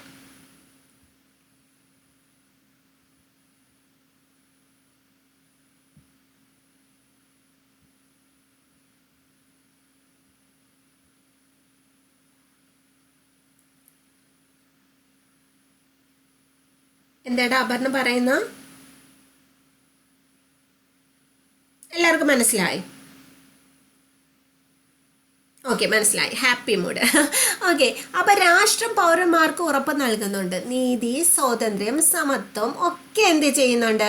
രാഷ്ട്രം നമ്മുടെ ഓരോ പൗരനും എന്ത് ചെയ്യുന്നുണ്ട്? ഉറപ്പ് നൽകുന്നുണ്ട് അല്ലേ? അപ്പോൾ ഇവിടെ നോക്കിക്കേ, ഓരോ സവിശേഷത നൽകിയിട്ട് ലക്ഷ്യം ചോദിക്കുന്നുണ്ട്. നിങ്ങൾക്ക് അടുത്ത പേജിൽ തന്നെ ആ ലക്ഷ്യങ്ങൾ ഓരോന്നും വിശദീകരിച്ച് പറയുന്നുണ്ട്. നിങ്ങൾ ഇത് മാത്രം എന്ത് ചെയ്താൽ മതി? പഠിച്ചാൽ മതി കേട്ടോ. പരമാധികാരം എന്താണ്? ബാഹ്യ ഇടപെടലില്ല. അത്രയും വലിയ സെൻറ്റൻസ് പഠിക്കേണ്ട. നിങ്ങൾക്ക് ഇവിടെ ഹൈലൈറ്റ് ചെയ്തിട്ട് അത് കൊടുത്തിട്ടുണ്ട്. പരമാധികാരം എന്ന് പറഞ്ഞാൽ ഒരു ബാഹ്യ ഇടപെടലോ സമ്മർദ്ദവും ഇല്ല. സോഷ്യലിസം എന്ന് പറയുന്ന തുല്യ പദവിയും തുല്യ അവസരവും സാമൂഹ്യനീതി ഉറപ്പുവരുത്തുന്നു. മതേതരത്വം ഔദ്യോഗിക മതമില്ല, വിവേചനം കാണിക്കുന്നില്ല. എങ്ങനെ PSC എങ്ങനെ ചോദിച്ചാലും നിങ്ങൾക്ക് ഈ നോട്ട് വായിക്കുമ്പോൾ നിങ്ങൾക്ക് ആ ഒരു കറക്റ്റ് പോയിന്റ് കിട്ടും. ഓക്കെ ആണോ? ഇനി അതുപോലെ ജനാധിപത്യം നോക്കിയേ. ജനാധിപത്യത്തിൽ എടുത്തു പറയുന്നുണ്ട് ജനങ്ങളാണ് പരമാധികാരികൾ. ജനങ്ങളാണ് പരമാധികാരികൾ. ജനങ്ങൾ തിരഞ്ഞെടുക്കുന്ന പ്രതിനിധികളാണ് സംസ്ഥാനങ്ങൾ എന്ത് ചെയ്യുന്നത്, ഭരിക്കുന്നത്. ഓക്കെ, അപ്പോൾ ഇതെല്ലാം എന്തിലാണ് പറയുന്നേടാ? ജനാധിപത്യമാണ്. പരമാധികാരത്തിലാണോ? അല്ല. ഓക്കെ ആണോ? ഇനി റിപ്പബ്ലിക്. ഐറിൻ എന്ത് പറ്റിയടാ? കിട്ടുന്നില്ല. Okay, republic. ഓക്കെ, രാഷ്ട്രത്തലവനെ എന്ത് ചെയ്യുന്നു? തിരഞ്ഞെടുപ്പിലൂടെ തീരുമാനിക്കുന്നു. പ്രസിഡന്റ് ഒരു തിരഞ്ഞെടുക്കപ്പെട്ട വ്യക്തിയായിരിക്കണം അല്ലേ? പ്രസിഡന്റ് തിരഞ്ഞെടുക്കുന്നുണ്ട്, പക്ഷെ പരോക്ഷ തിരഞ്ഞെടുപ്പാണ് അവിടെ നടക്കുന്നത് ഇന്ത്യയിലെന്നോ ഇത്രയും ഓർത്തിരുന്നാൽ മതി. ഓക്കെ ആണോ? എല്ലാം നിങ്ങൾക്ക് സിമ്പിളായിട്ട് കിട്ടും. ഓക്കെ, അപ്പോൾ ഇതിലൂടെ നമ്മൾ ഭരണഘടന എന്ന് പറയുന്ന ഒരു സംഭവം നമ്മൾ പഠിച്ചു കഴിഞ്ഞു അല്ലേ? അപ്പോൾ ഭരണഘടനയുടെ ധർമ്മം എന്ന് പറയുന്നത് നമുക്കറിയാം, രാഷ്ട്ര നിർമ്മാണത്തിന് സഹായിക്കുന്ന അടിസ്ഥാന നിയമവ്യവസ്ഥ പ്രദാനം ചെയ്യുന്നതാണ് ഭരണഘടന. ചിലപ്പോൾ ധർമ്മമൊക്കെ എടുത്ത് ചോദിക്കും കേട്ടോ. എന്താണ്? രാഷ്ട്ര നിർമ്മാണത്തിന് സഹായമായ നിയമവ്യവസ്ഥ പ്രതിപാദനം ചെയ്യുന്നു. അതാണ് നമ്മുടെ എന്തിൻ്റെ ലക്ഷ്യം എന്ന് പറയുന്നത്? ഭരണഘടനയുടെ. കേട്ടോ, എന്തിൻ്റെയാണ്? ഭരണഘടനയുടെ. എന്താണ്? ഭരണഘടന. ഓക്കെ, ഒന്നുകൂടെ നോക്കാം. എന്താണ്? രാഷ്ട്ര നിർമ്മാണത്തിന് സഹായമായ അടിസ്ഥാന നിയമവ്യവസ്ഥ പ്രതിപാദനം ചെയ്യുന്നത് എന്താണ്? ഭരണഘടനയുടെ ലക്ഷ്യമാണ് കേട്ടോ. എന്താണ്? ഭരണഘടനയുടെ ലക്ഷ്യമായിട്ട് പറയുന്നത്. ഓക്കെ, അപ്പോൾ ഭരണഘടന ലക്ഷ്യപ്രസ്താവന നടത്തുന്നതാണ് ആമുഖം. അപ്പോൾ ഭരണഘടനയുടെ ലക്ഷ്യപ്രസ്താവന, നമ്മുടെ ലക്ഷ്യപ്രസ്താവന പറഞ്ഞു, ആ ലക്ഷ്യപ്രസ്താവന നടത്തുന്നത് എന്തിലൂടെയാണ്? ആമുഖത്തിലൂടെയാണ്. എന്തിലൂടെയാണ്? ആമുഖത്തിലൂടെ. ചിലപ്പോൾ അതൊക്കെ ചോദിക്കാം. ഭരണഘടനയുടെ ലക്ഷ്യപ്രസ്താവന നടത്തുന്നത് എന്തിലൂടെയാണ് ലക്ഷ്യപ്രസ്താവന നടത്തുന്നത്? നമ്മളെ ലക്ഷ്യപ്രഖ്യാപനം എന്നുള്ളൊരു വാക്ക് ഓർത്താൽ നിങ്ങൾക്ക് കിട്ടും. എന്താണ്? ആമുഖം. ഏതാണ്? ആമുഖം. ഓക്കെ, നമ്മളപ്പോൾ ചാപ്റ്റർ കംപ്ലീറ്റ് ചെയ്തിരിക്കുകയാണ് കുട്ടികളെ.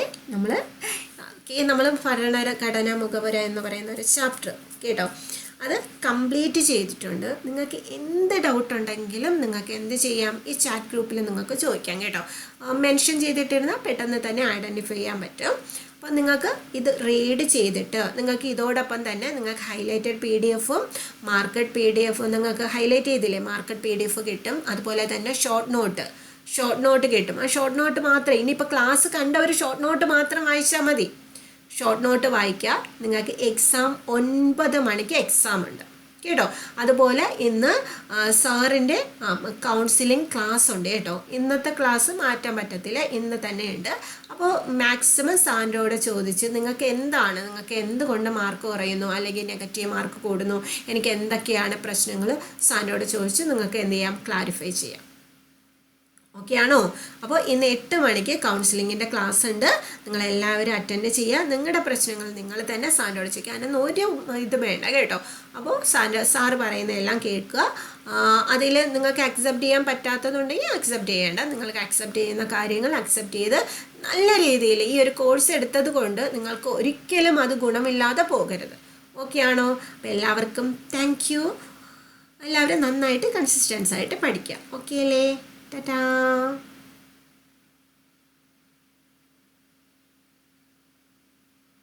Okay, Lizzie. Thank you.